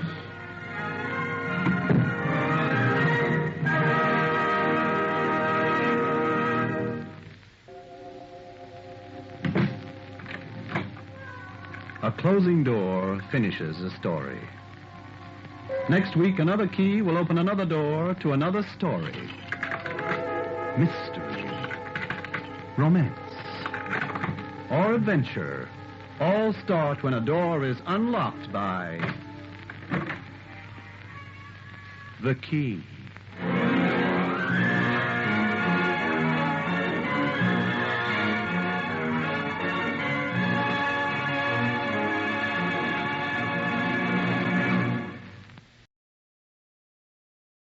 CIB. The Vanishing Bushman. I don't have any information on this show either.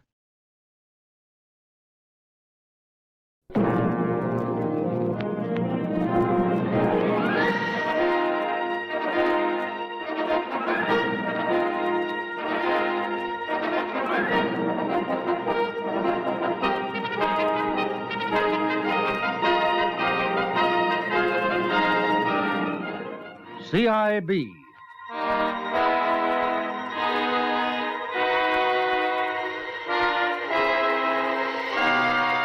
From Australian police records come these true stories of day and night vigilance that protects our lives and our property, of prevention and detection in the unceasing war against crime.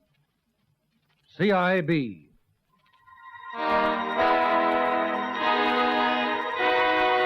From New South Wales, the true story of the vanishing bushman.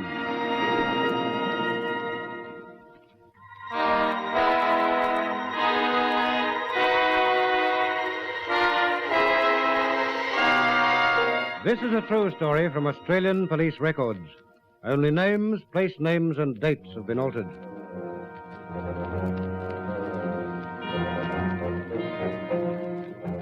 It was night time on a lonely river flat in outback New South Wales.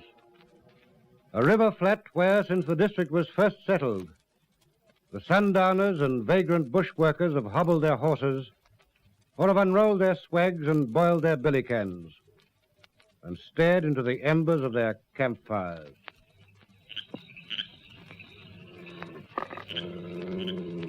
Here, Smokey. Here, come on. Yeah, don't you want your scratch, eh? Here, come on. Here. Here, lie down, you silly coot. It's only one of old Burston's weathers. Here, down. Here, down you. Smokey. Who's there? Who's there? Show yourself. Down, Smokey. What? Here, boy. Come here. That's you? Yeah. Me. I told you to leave me alone. Leave me alone. Stop dogging me. Leave me alone. I ain't got nothing you want. Oh, no. Ain't you? If I have, then you take it. Honey, leave me alone. I ain't never done you no harm. No! No!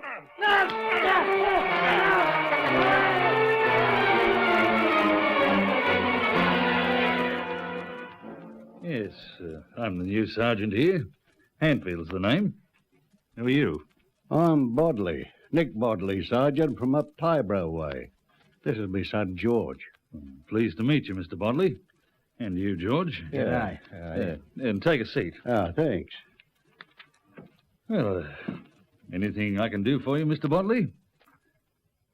Anything on your mind? Yeah, there is, as a matter of fact. All right, let's have it. What's the trouble? It's about old Jimmy Stokes, Sergeant. He's still missing. We come in last week and told your offsider about it. Told Constable Todd, I mean. Didn't we, George? Yeah, that's right, Dad. Oh, well, now I've got it. Sure, Constable Todd told me.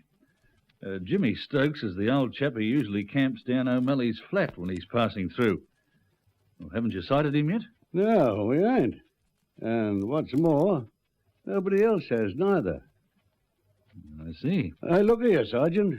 I don't like it. I reckon something's happened to that old bloke. You do too, don't you, George? Yeah, Dad, I reckon it must. Something's happened to him. Well, what makes you think that? Well, nobody's seen him since just after Christmas, and that's done near 3 months ago. He ain't camped near any of his usual places.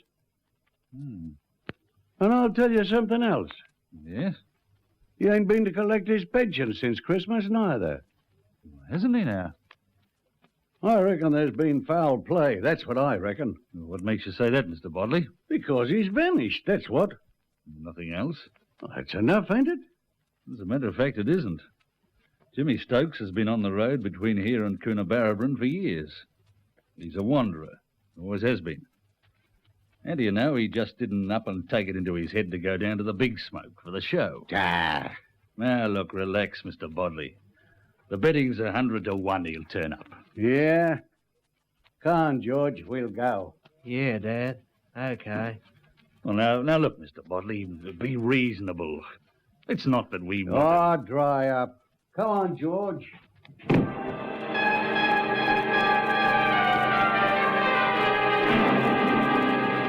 The sergeant's attitude to that first report that the old bushman was missing from his usual haunts was perfectly natural.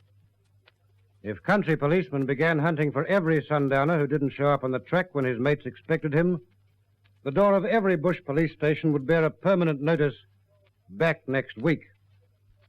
But in this case, the realities were different. Nick Bodley and his son knew something was wrong. They patiently and stubbornly continued their inquiries for the missing Jimmy Stokes. And then one day, on stock sale day in a neighboring town... Hey, George. Hey? What, Dad? Hey, look over there by the sulky. That bay gelding. Yeah? Well, what about it? That's Jimmy Stokes' bay. You know, the one he had with his outfit. I'll bet me socks it is. Gee, Dad. By gee, I'll bet you'd win, too. That is old Jimmy's horse. Yeah. Come on. Hey, excuse me, mate. Sorry, excuse me. Hey, just a minute. Are you over there? You talking to me, mate? Yeah, I am. Is this your jigger? Yeah, it is. What about it? Oh, nothing. My name's Nick Bodley. I live down Tybrow way. I know you, don't I? Do you? Your name's Schultz, ain't it? Correct. I'm a friend of old Jimmy Stokes. Yeah? Yeah. How did you come by Jimmy's horse? Jimmy's horse? Of this, you mean? That I mean. I'd know that bay anywhere. Listen, mug. That old wombat Stokes never owned this horse in his life, see? I reared him from a foal, see? From a foal! Ah, you did. I must have been mistook, Schultz, mustn't I? Yeah, you must. This horse is mine, see? Mine. I reared it from a foal. Remember that, Bodley. This time the police did take notice. This time they had very good reason to. First, there was a specific allegation by both Nick Bodley and his son that the horse in the possession of Schultz had been the property of the missing bushman. Bodley was a reputable countryman. He was not the sort to make wild accusations, and not the sort to be mistaken in the identification of an animal. He'd lived his life in a region where people remember horses and dogs when they can't be certain of remembering men. And secondly, there was the man Schultz himself. He had his place in the files of the local police station. Martin Stanislaus Schultz, released May, Riverfield Mental Hospital. Convictions, forgery and uttering, larceny, assault. As long as your arm. You seen this, Ellen? Yes, I've seen it. You know him, then? I know him. Yes, I see you do. Well, he's been around these parts for some time, eh? Too long. Is he off his head? Well, if you mean is Schultz certifiable, then the answer's no. I don't think he is. Well, he's been in and out of asylums half his life, but look at the pattern of his record. He commits a crime, he gets caught, he pretends madness. He's certified before he can plead and is transferred from jail to a mental hospital. Then a few months later, all of a sudden, he gets sane again and he's released. Now, Schultz is not mad, Sergeant. He's cunning. Then, What? You think we may have a murder case on our hands?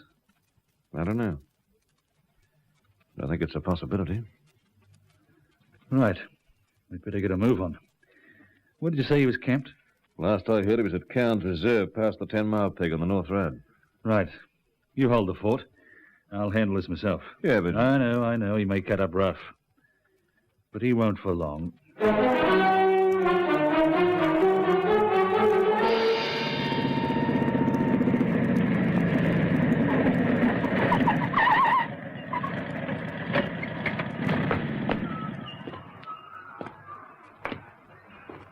Good day. Good day. Oh, you're Marty Schultz, aren't you? Yeah, that's right. You're the new sergeant. Yes. A nice camp you've got here. It'll do me. That bay gelding over there is he your property? I said, is that bay your property? He's mine. Raised him from a foal. Raised him from a foal. And all this gear, the bike and the tents and the sulkies, all yours? Yeah. Yeah, Doctor. All mine. All mine. You can save yourself the trouble, my friend. You're no madder than I am. Where did you get that bay, I asked you? Come on, Schultz. We've got every good reason to believe that that horse belonged to a man called Stokes. A man who disappeared. Stokes, eh? Stokes? Yes, Stokes.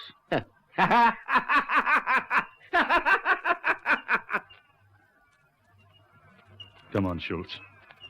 I'm taking you in.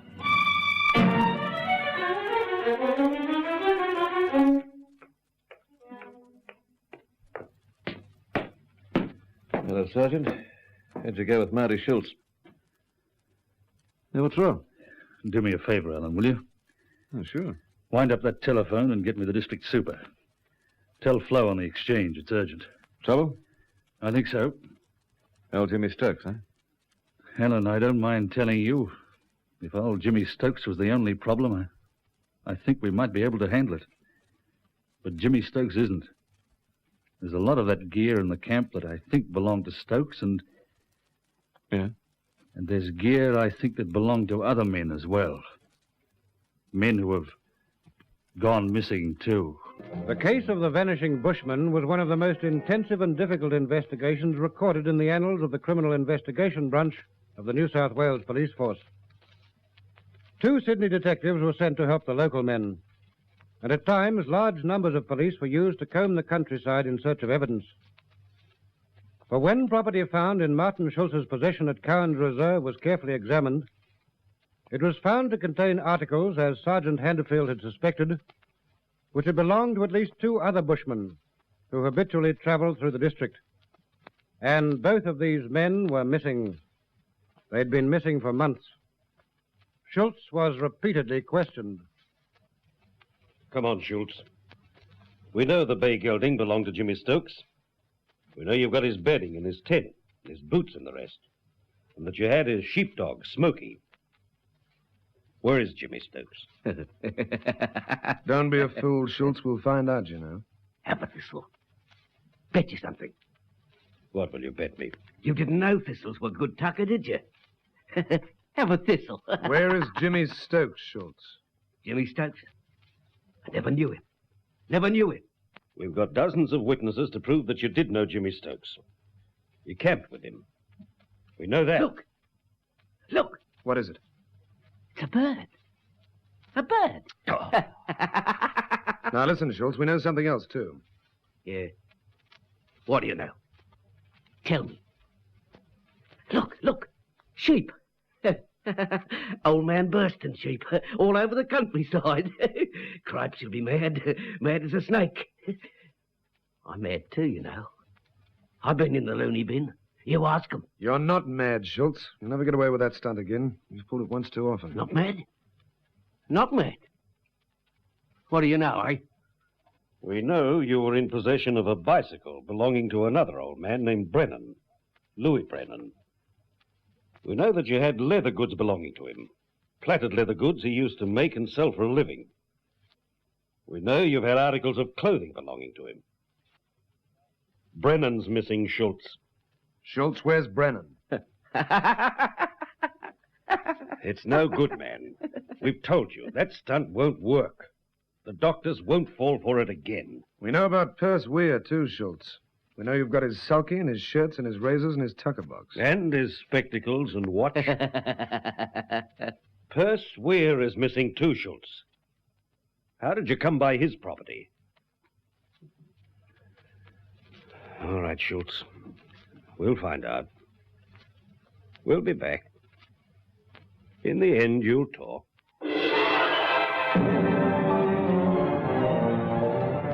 3 men missing, all old and possibly eccentric bush wanderers, men without homes and families, men whose movements could not be anticipated, but men who had all within 6 weeks vanished on the lonely stretches of road where Schultz was known to have been traveling at the time. But remember this, it was all suspicion. No trace of them could be found. There was nothing to prove that they were dead. Nothing to prove that they had not given to Schultz or sold to him the property found in his possession. From time to time, after days of long traveling and patient work, the police engaged on the case held conferences. There's only one thing to do. Keep on with it until we've found some trace of them. Or their bodies, Inspector. Or their bodies, Alan. Say we never find a trace. Sooner or later, we will. I believe that, too. But things could turn out the other way. The river and all the creeks have been flooded since Christmas. Yes, worse luck. You mean, if Schultz killed them, he could have burned or dismembered the bodies and disposed of the remains in the river? Well, that's what he would do. It puts our weights up. But whatever happens, we'll crack this one. We'll build up such a volume of evidence on the course of Schultz's conduct that we'll go to court and prove he's a murderer, even if we never find a body. Crikey, I hadn't thought of that one. Evidence of system. Evidence of a course of conduct. Before you take that sort of evidence into court, you've got to have it sewn up. The whole bang lot. Well, come on, let's get busy. Get everything we can about the movements of the missing men and match it with everything we can about the movements of Schultz. Okay. And what about going through the ashes of the old campfires in these places where he's known to have camped? Do that, too. We're bound to crack something. Bound to crack something. I wonder how many of the police really believed that. I wonder how many of them believe that they'd really be able to prove the charge of murder against Schultz without having found some remains identifiable as the body of one of his victims. Whatever they believed, they worked like dogs, covering thousands of square miles of the outback, interviewing hundreds of people, seeking to trace and reconstruct the movements of the missing men and of the accused, seeking to prove beyond any reasonable doubt a designed course of conduct, a system of behavior that would convict Schultz of the crimes that they knew in their heart of hearts he'd committed. Evidence that Schultz had had the opportunity to commit the crimes because he'd been seen in close proximity to the missing men shortly before they disappeared. Good day. Good day. You're Mr. Hannon, aren't you? That's right. We're police. Yes? We're inquiring about the disappearance of old Jimmy Stokes and the others, Louis Brennan and Perce Weir. Did you know them? Sure I knew them. When did you see any of them last? What were the circumstances? Did you see anybody else? Yes, Sergeant, too right. I seen old Jimmy just after Christmas. Come through here in his jinker with a bay, and half a mile behind him, Marty Schultz. I remember distinctly, because you see, it was like this. That was the week young Ollie come down with the measles. And my husband, Fred, well, he was down helping with the shearing, see? Louis Brennan? Yeah, I've been worried about him, Inspector. You see, it was like this. I bought a couple of plaited leather belts off of him, you know, like how it is, just to help the old bloke out. He was a decent old codger. Well, I was short of silver and I owed him a couple of bobs, so when he never came back, I went down to the billabong where he camped. Well, there was no sign of Louis, but, you know what I found?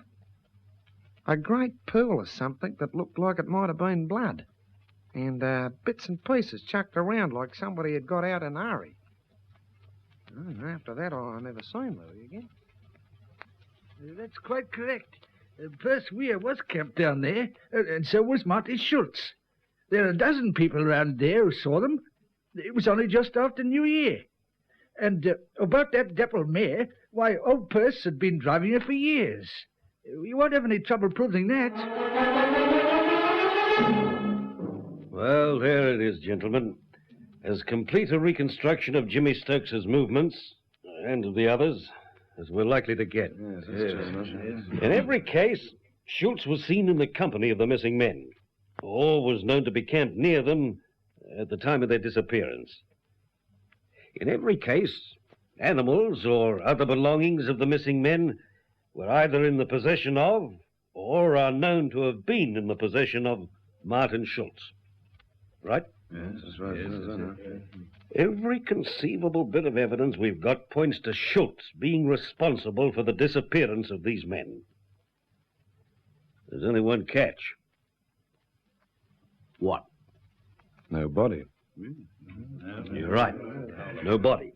No bodies. The question is, gentlemen, where do we go from here? Question him again. Go on sieving the ashes of every darn sundowner's campfire from here to Burke and back. Come on, Schultz. The jig's up, man.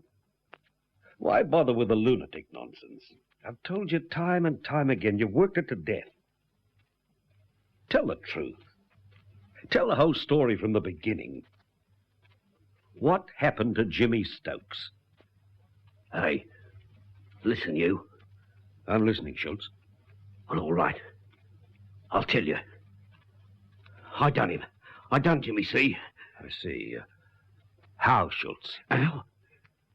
I don't know what happened, but I killed him all right, yeah. What did you do with his body? I don't know. You must, man.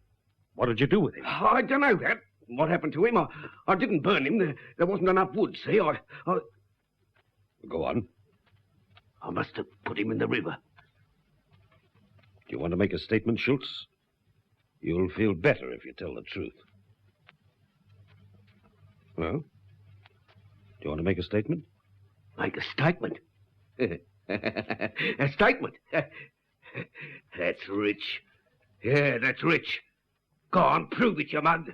Prove that I did old Jimmy Stokes. Prove it, I say. Prove it! After Martin Schultz's nerve cracked momentarily when he realized that pretended insanity would no longer protect him from punishment for his crimes, and he muttered his admission that he'd killed Stokes, he was charged with murder. But he'd make no statement, and there was still no trace of the body. The police intensified, if that were possible, their investigations. They tried to follow the wanderings of the three missing bushmen almost foot by foot, examining every square yard of ground in localities where they were known to have camped, in an effort to discover evidence that would have weight in court. They were spurred on by other admissions made by Schultz about the deaths of Louis Brennan and Perce Weir. In the end, they got their break. At a stock route camping ground where, according to many witnesses, Schultz and Weir were camped just before Weir disappeared. Hi, Inspector. Come down. Coming. Sergeant Hamfield's found something in the ashes of this fire, sir. Has he, by George? What? You'd better come down. He's not sure, but... I'm coming.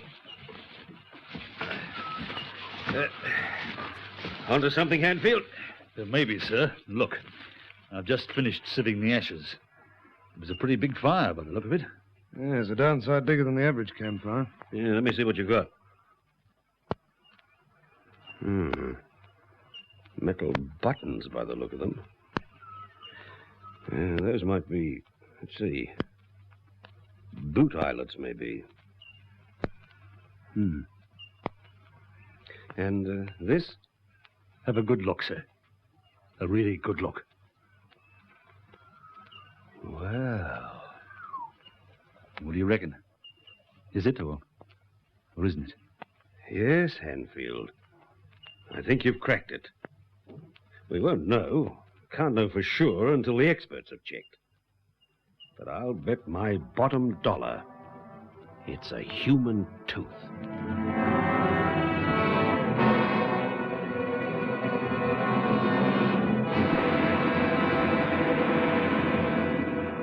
It was a human tooth. When the investigation was finished, several human teeth were found in the ashes of that fire. Further search brought to light two minute pieces of bone, which were identified by pathologists as human vertebrae. They lay between the ashes of the dead fire and the riverbank. But no other remains were found. Martin Schultz stood his trial for murder and was sentenced to death when, after a short retirement, the jury found him guilty of the murder of the bushman Weir. He was not indicted on charges concerning the deaths of Stokes and Brennan, of whose bodies no trace was ever found. But when the game was up, he admitted having killed them, and boasted that he had in all killed 13 men, all outback wanderers, to rob them of their few paltry possessions. He never disclosed details of the other crimes of which he boasted, but the police have reason to believe that he did not exaggerate. Only names, place names, and dates were altered in this true story. It was dramatized from Australian police records by Edward Dawkin. Now this is Roland Strong saying goodbye until the same time next week, when there'll be another true story in this series, which is produced in the studios of Hector Crawford Productions by Dorothy Crawford.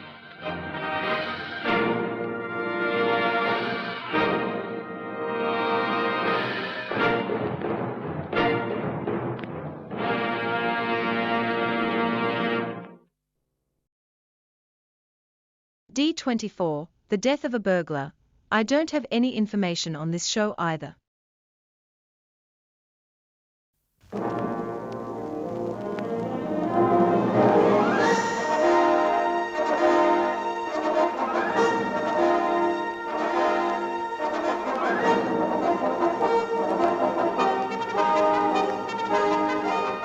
Victoria Police Force presents D24.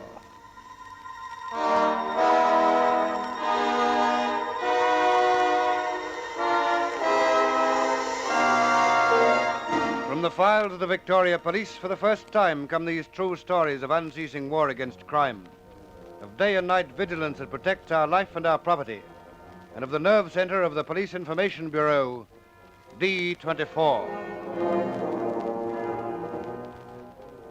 You're not getting cold feet, are you, Jake? No, I'm not. And you wouldn't turn copper, would you? Of course I wouldn't. That's all right, then. But don't forget, I'm watching you.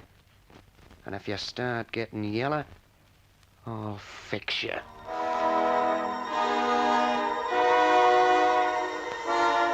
This is the true story of the death of a burglar.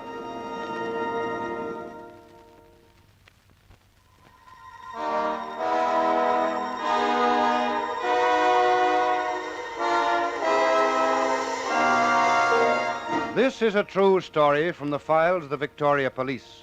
Only names, place names, and dates have been altered. It was a beautiful autumn day. There wasn't a cloud in the sky, hardly a breath of wind. A wonderful day to be alive. But Stanley Taylor wasn't thinking of these things, for he was in jail for life. He'd killed a man, and he was paying the penalty. But this lovely day was the one he'd chosen to make a break for freedom. He'd planned it all carefully. First, he'd taken a small block of wood, whittled it into the shape of a pistol, and painted it black. He knew where workmen had left a ladder near one of the outer walls. All he wanted was one of the warder's rifles. And with his dummy pistol in his pocket, he waited his opportunity. What do you think you're doing, Taylor? I've twisted my ankle bad. Give us a hand, will you? How'd you do that? Just twisted it, that's all. Oh, crikey, it hurts. Help us over to that bench, will you? Yes, all right. Give me your arm. Yeah.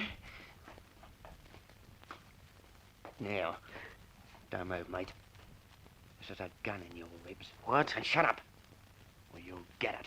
You wouldn't dare. Wouldn't I? I killed a bloke once, and I'd do it again. Now act as if you helped me over to the wall. Go on, move. What good do you think that'll do you? You'll see. Now do what I say.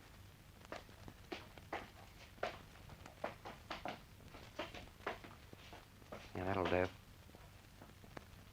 Now hand over your rifle. Not on your life. I'll count 3.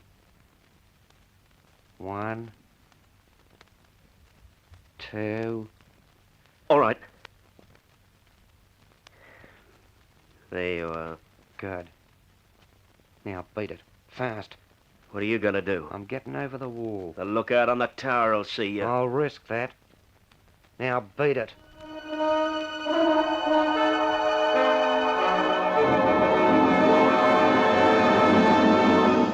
The desperate young criminal had won the first round.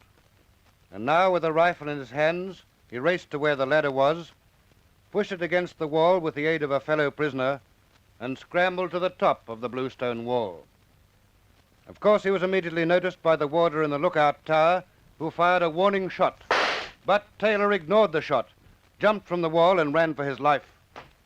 Again the warder fired, but still the man continued to run.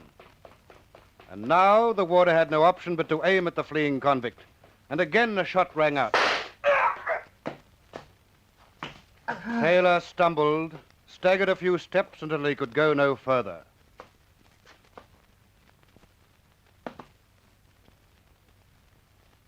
And there in the brilliant sunshine, the man who wanted his freedom died.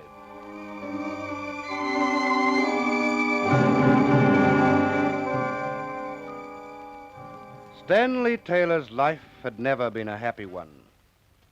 He'd come from a broken home. Before he was 10 years old, had been placed in an institution. By the time he was 19, he was the acknowledged leader of a small gang of 3. Himself, Jack Milne, who was a year or 2 older, and Reg Black, a 17-year-old youth. And one afternoon, the 3 of them were gathered together in a room in East Melbourne.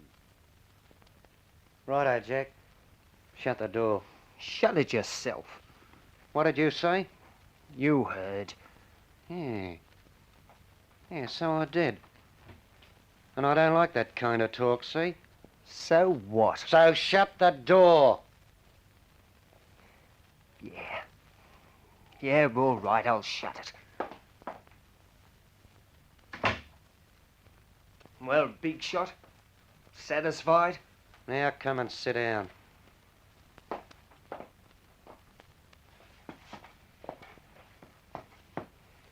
Now what?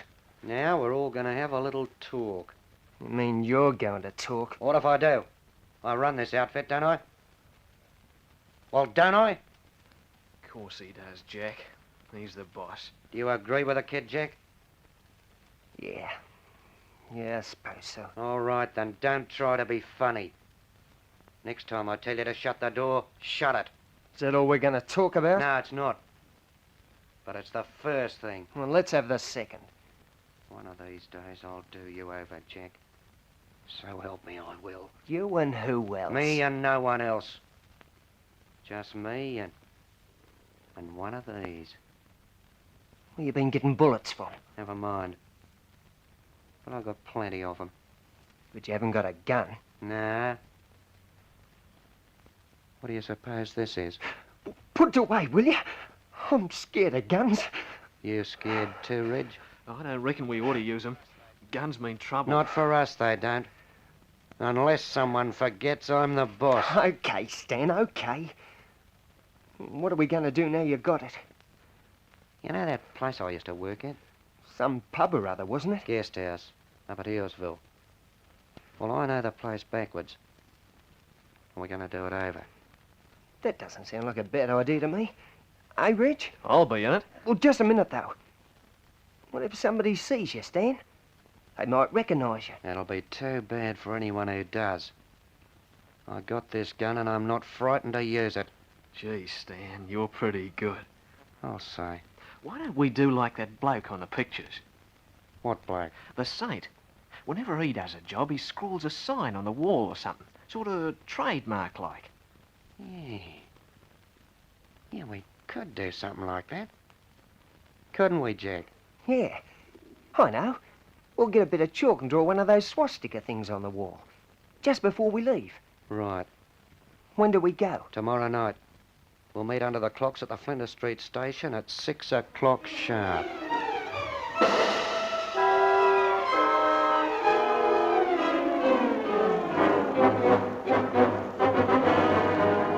And so they did.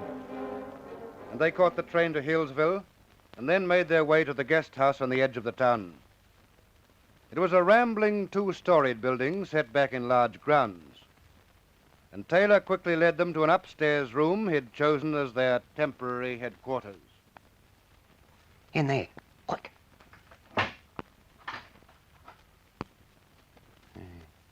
No one's heard us so far. Now, this is what we do. You do the rooms on the left of the passage, Jack. Yeah. And you do the ones on the right, Reg. Okay. What are you going to do? I'll hang around just outside this door. If anyone comes nosing about, I'll fix them. Right? No. I don't want any shooting. If anyone comes, let's just make a run for it. Are you getting cold feet, Jack? No, but shooting's not in my line. You are getting cold feet. No. No, I'm not. You wouldn't turn copper, would you? Oh, don't be silly. It's all right, then. Now, get going, both of you. Grab suitcases from the first rooms you go to. Bring them back here, and then when you get the other stuff, we'll pack them. Yeah. Okay. See that you don't make any noise. And go as fast as you can. I want to be out of this place in half an hour.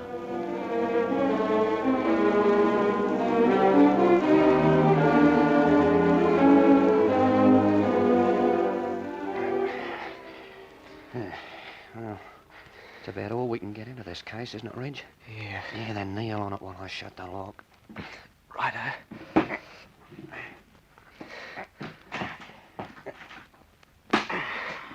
Got it.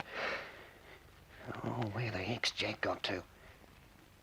Hey, you don't suppose he's walked out on us, do you? Of course not. I wouldn't be so sure. Starting to be sorry we ever brought him with us. Oh, Jack's all right. He'd better be. There he is now. I hope so.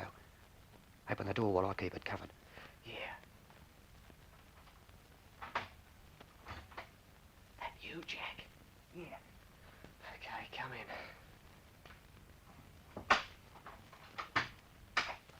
Where the heck have you been? Where do you think? I said to be quick. Ah, shut up, will you? I've got plenty of good stuff. All right, let's get it packed. Give me a hand, Reg. I'll chalk the swastika on the door, and then we can clear out.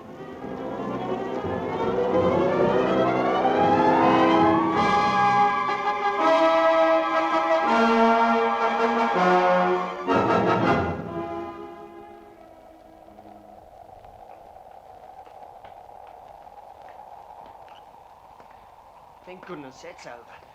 I'm mighty glad to be out of that place. I don't like the way you talk, Jack.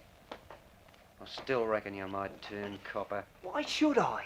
Because you're yeller. That's why. No, I'm not. I'm just a bit nervous, that's all. But it'll be over soon. Yeah. Yeah, it will. Hey, Reg. Yeah?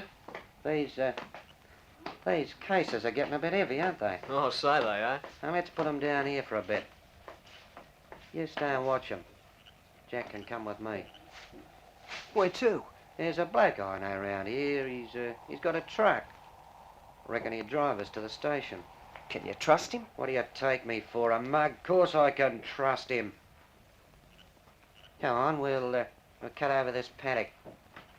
You wait here till we come back, Reg. Righto.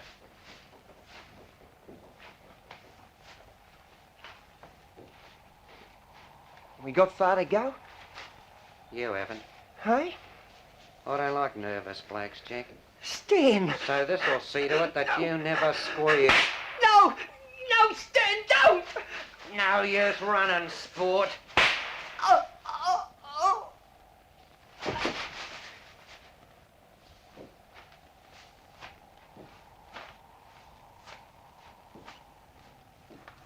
That ought to have fixed you, mate.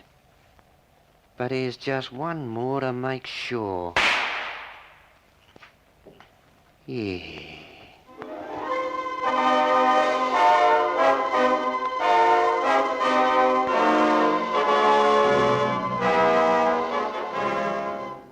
Standing so close that the flash of the powder set Jack Milne's clothing alight, Stanley Taylor fired a third bullet into his companion. And then, stopping only long enough to put out the smouldering clothes, he hurried back to the startled Reg Black, who waited on the road with the suitcases. In just a few moments, we'll continue this true story from the files of the Victoria Police.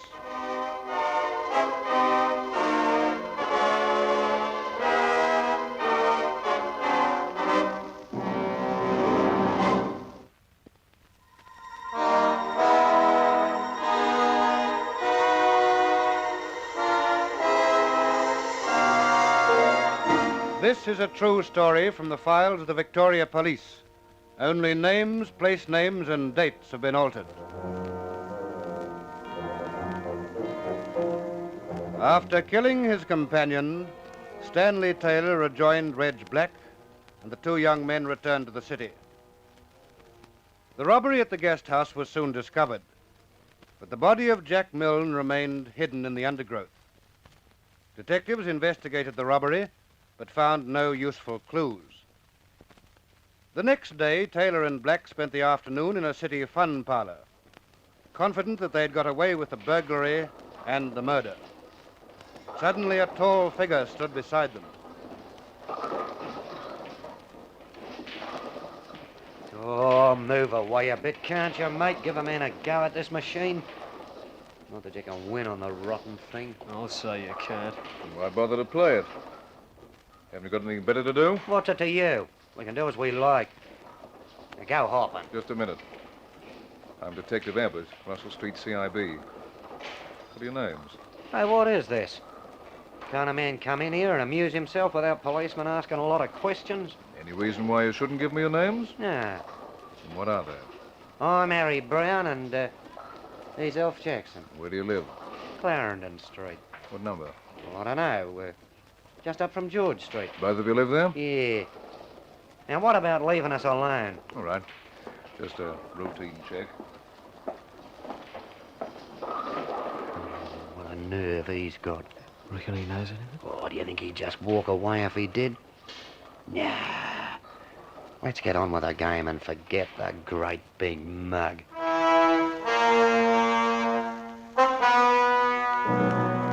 But Detective Abbott was anything but a great big mug, as the two young men were to find out some time later. It was nearly a week after the murder that Stanley Taylor and his girlfriend Rita Scott were strolling down Collins Street, when his attention was attracted by the cry of a newsboy. Last edition, paper, murder at Aylesville, paper, read about the murder at Aylesville. Last edition, Just a minute, Rita. Oh, what? Read about the murder at Give us a paper, Aylesville. son. Quick. Hey, paper, murder at Aylesville, paper, read about the murder at Aylesville, paper. Let's find somewhere where we can talk, Rita. Oh, what's wrong with you? Never mind about that. I've got to talk to you. But we're going to the pictures. Stop arguing and come with me. There's a cafe just around the corner. Oh, all right.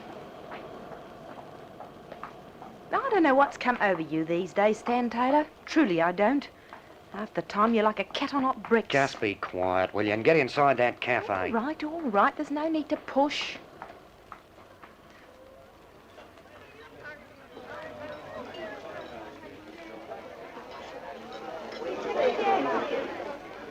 That table over near the window will do. Now, what's all the fuss about? Don't talk so loud. Wait till I have a look at this paper. Oh, you make me tired, really you do. Say you want to talk and now you just read the paper. Well, here, you read it yourself. No, thanks. Read it. That bit in the left-hand column. What? About the murder? Yeah.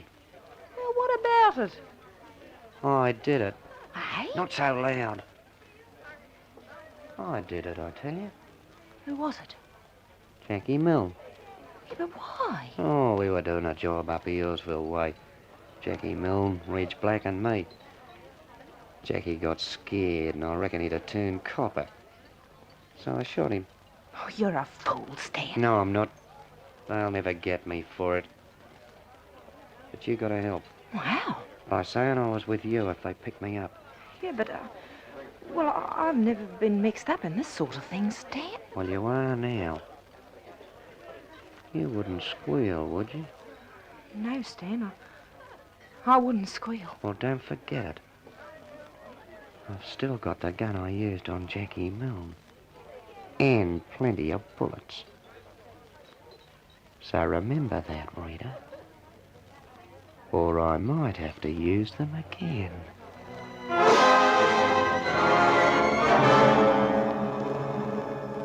It was obvious that Stanley Taylor was becoming worried. But so were the police, for they'd found no clue that might lead them to the murderer. All they felt sure was that somewhere there was a connection between the guest house robbery and the shooting. The next day was Anzac Day, and Detective Abbott was in the CIB muster room before going on duty in the city. A suburban detective was there too, seeking information. If anyone here knows the whereabouts of Stanley Taylor, let me know, will you? I think he might have had something to do with the housebreaking in South Yarra the other day. What name do you say? Stanley Taylor, do you know him? No, can't say I do. You got a photo of him? Yes. Here you are. Have a good look at him. That's Harry Brown. That's Stanley Taylor. I've known him for years. Well, I saw that man in a fun parlour only last week. Had a pal with him. Said their names were Harry Brown and Alf Jackson. They also said they lived in Clarendon Street. Phony names, phony address, I think. Still, we'll check the address. Anyway, you know the man I mean now, so if you see him, bring him in, will you? So Detective Abbott went on duty. The streets were lined with people for the Anzac Day march. The bands played and the crowd gave the marching men a rousing welcome.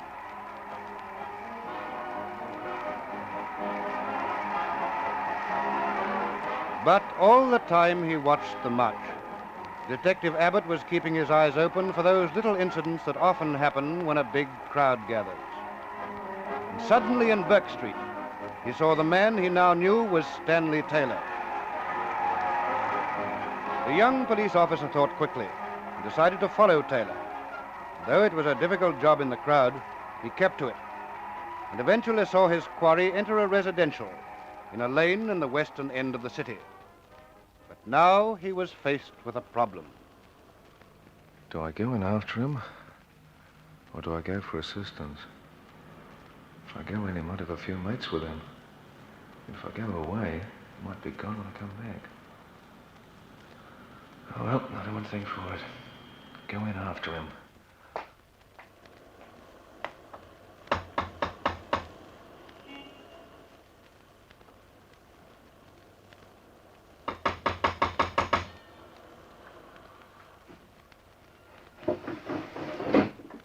What do you want?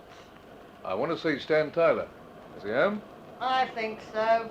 Well, how do I get in? I'll throw you down the key.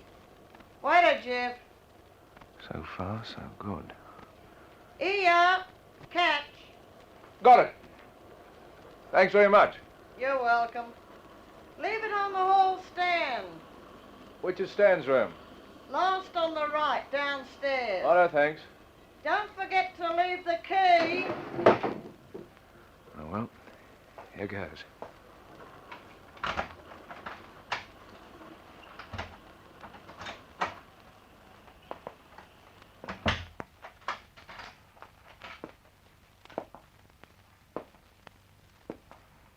Last on the right, she said. Well, here's the hall stand. Better leave the key. And now, last on the right. This looks like it.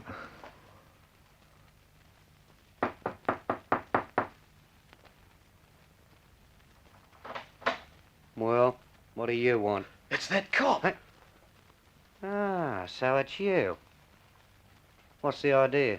I want to talk to you about those false names and addresses you gave me the other day. Let's go in. Here. All right.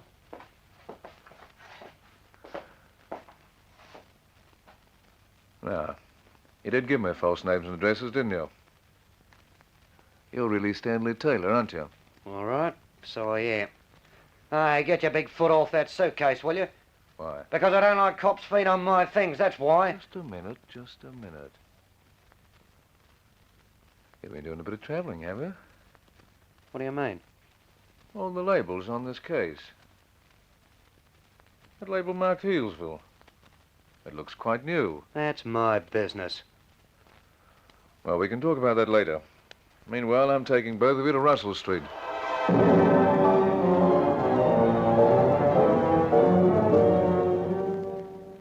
You realize that at this stage, Detective Abbott had no idea that Taylor had anything to do with the shooting of Jack Milne. But a murderer's conscience plays funny tricks on him. And by the time the trio reached police headquarters, Taylor was convinced the game was up. The detective was due for a big surprise. Now, Taylor, you and your friend gave me wrong names and addresses the other day, didn't you? You know that. Why? Did you have something to hide? I suspect you've been housebreaking. That case that was in your room with the Healesville label on it. Is it yours? Yeah. Then you've been to Healesville recently. Well? Have you? Yeah. There was a housebreaking at a guest house in Healesville a little over a week ago. Do you know anything about that? Well? It's worse than that. What do you mean? I killed a man. I shot Jack Milne, and I killed him.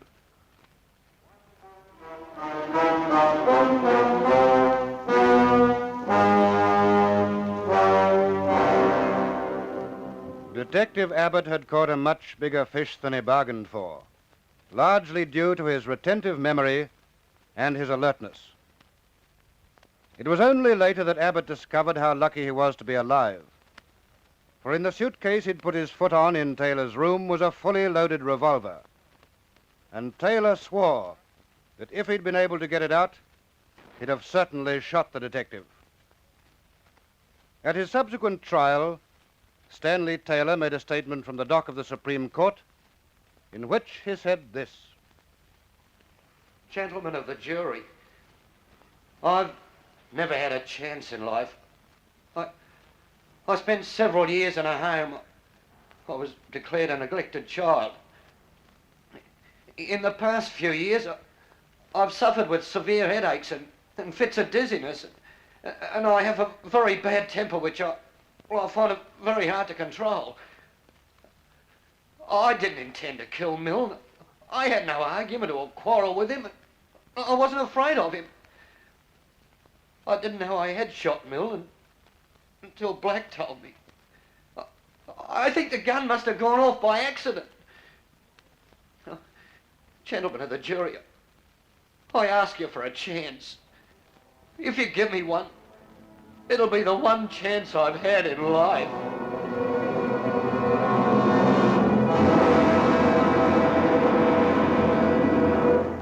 But the jury could only bring in a verdict in accordance with the evidence, and Stanley Taylor was found guilty of murder. The death sentence was eventually commuted to one of imprisonment for life, but that was too long for Taylor, and a few years later he made the desperate attempt to escape from jail, during which he lost his life. And so an unhappy career came to an end. And although no civilized community could tolerate his actions, we may well ask ourselves if, individually and collectively, we're doing everything possible to see that young men with such unfortunate backgrounds as Stanley Taylor do not drift into a life of crime. Only names, place names, and dates were altered in this true story. It was dramatized from the files of the Victoria Police by Roland Strong, who now says goodbye until the same time next week, when there'll be another true story in this series, D24, which is brought to you by the Victoria Police Force and produced in the studios of Hector Crawford Productions by Dorothy Crawford.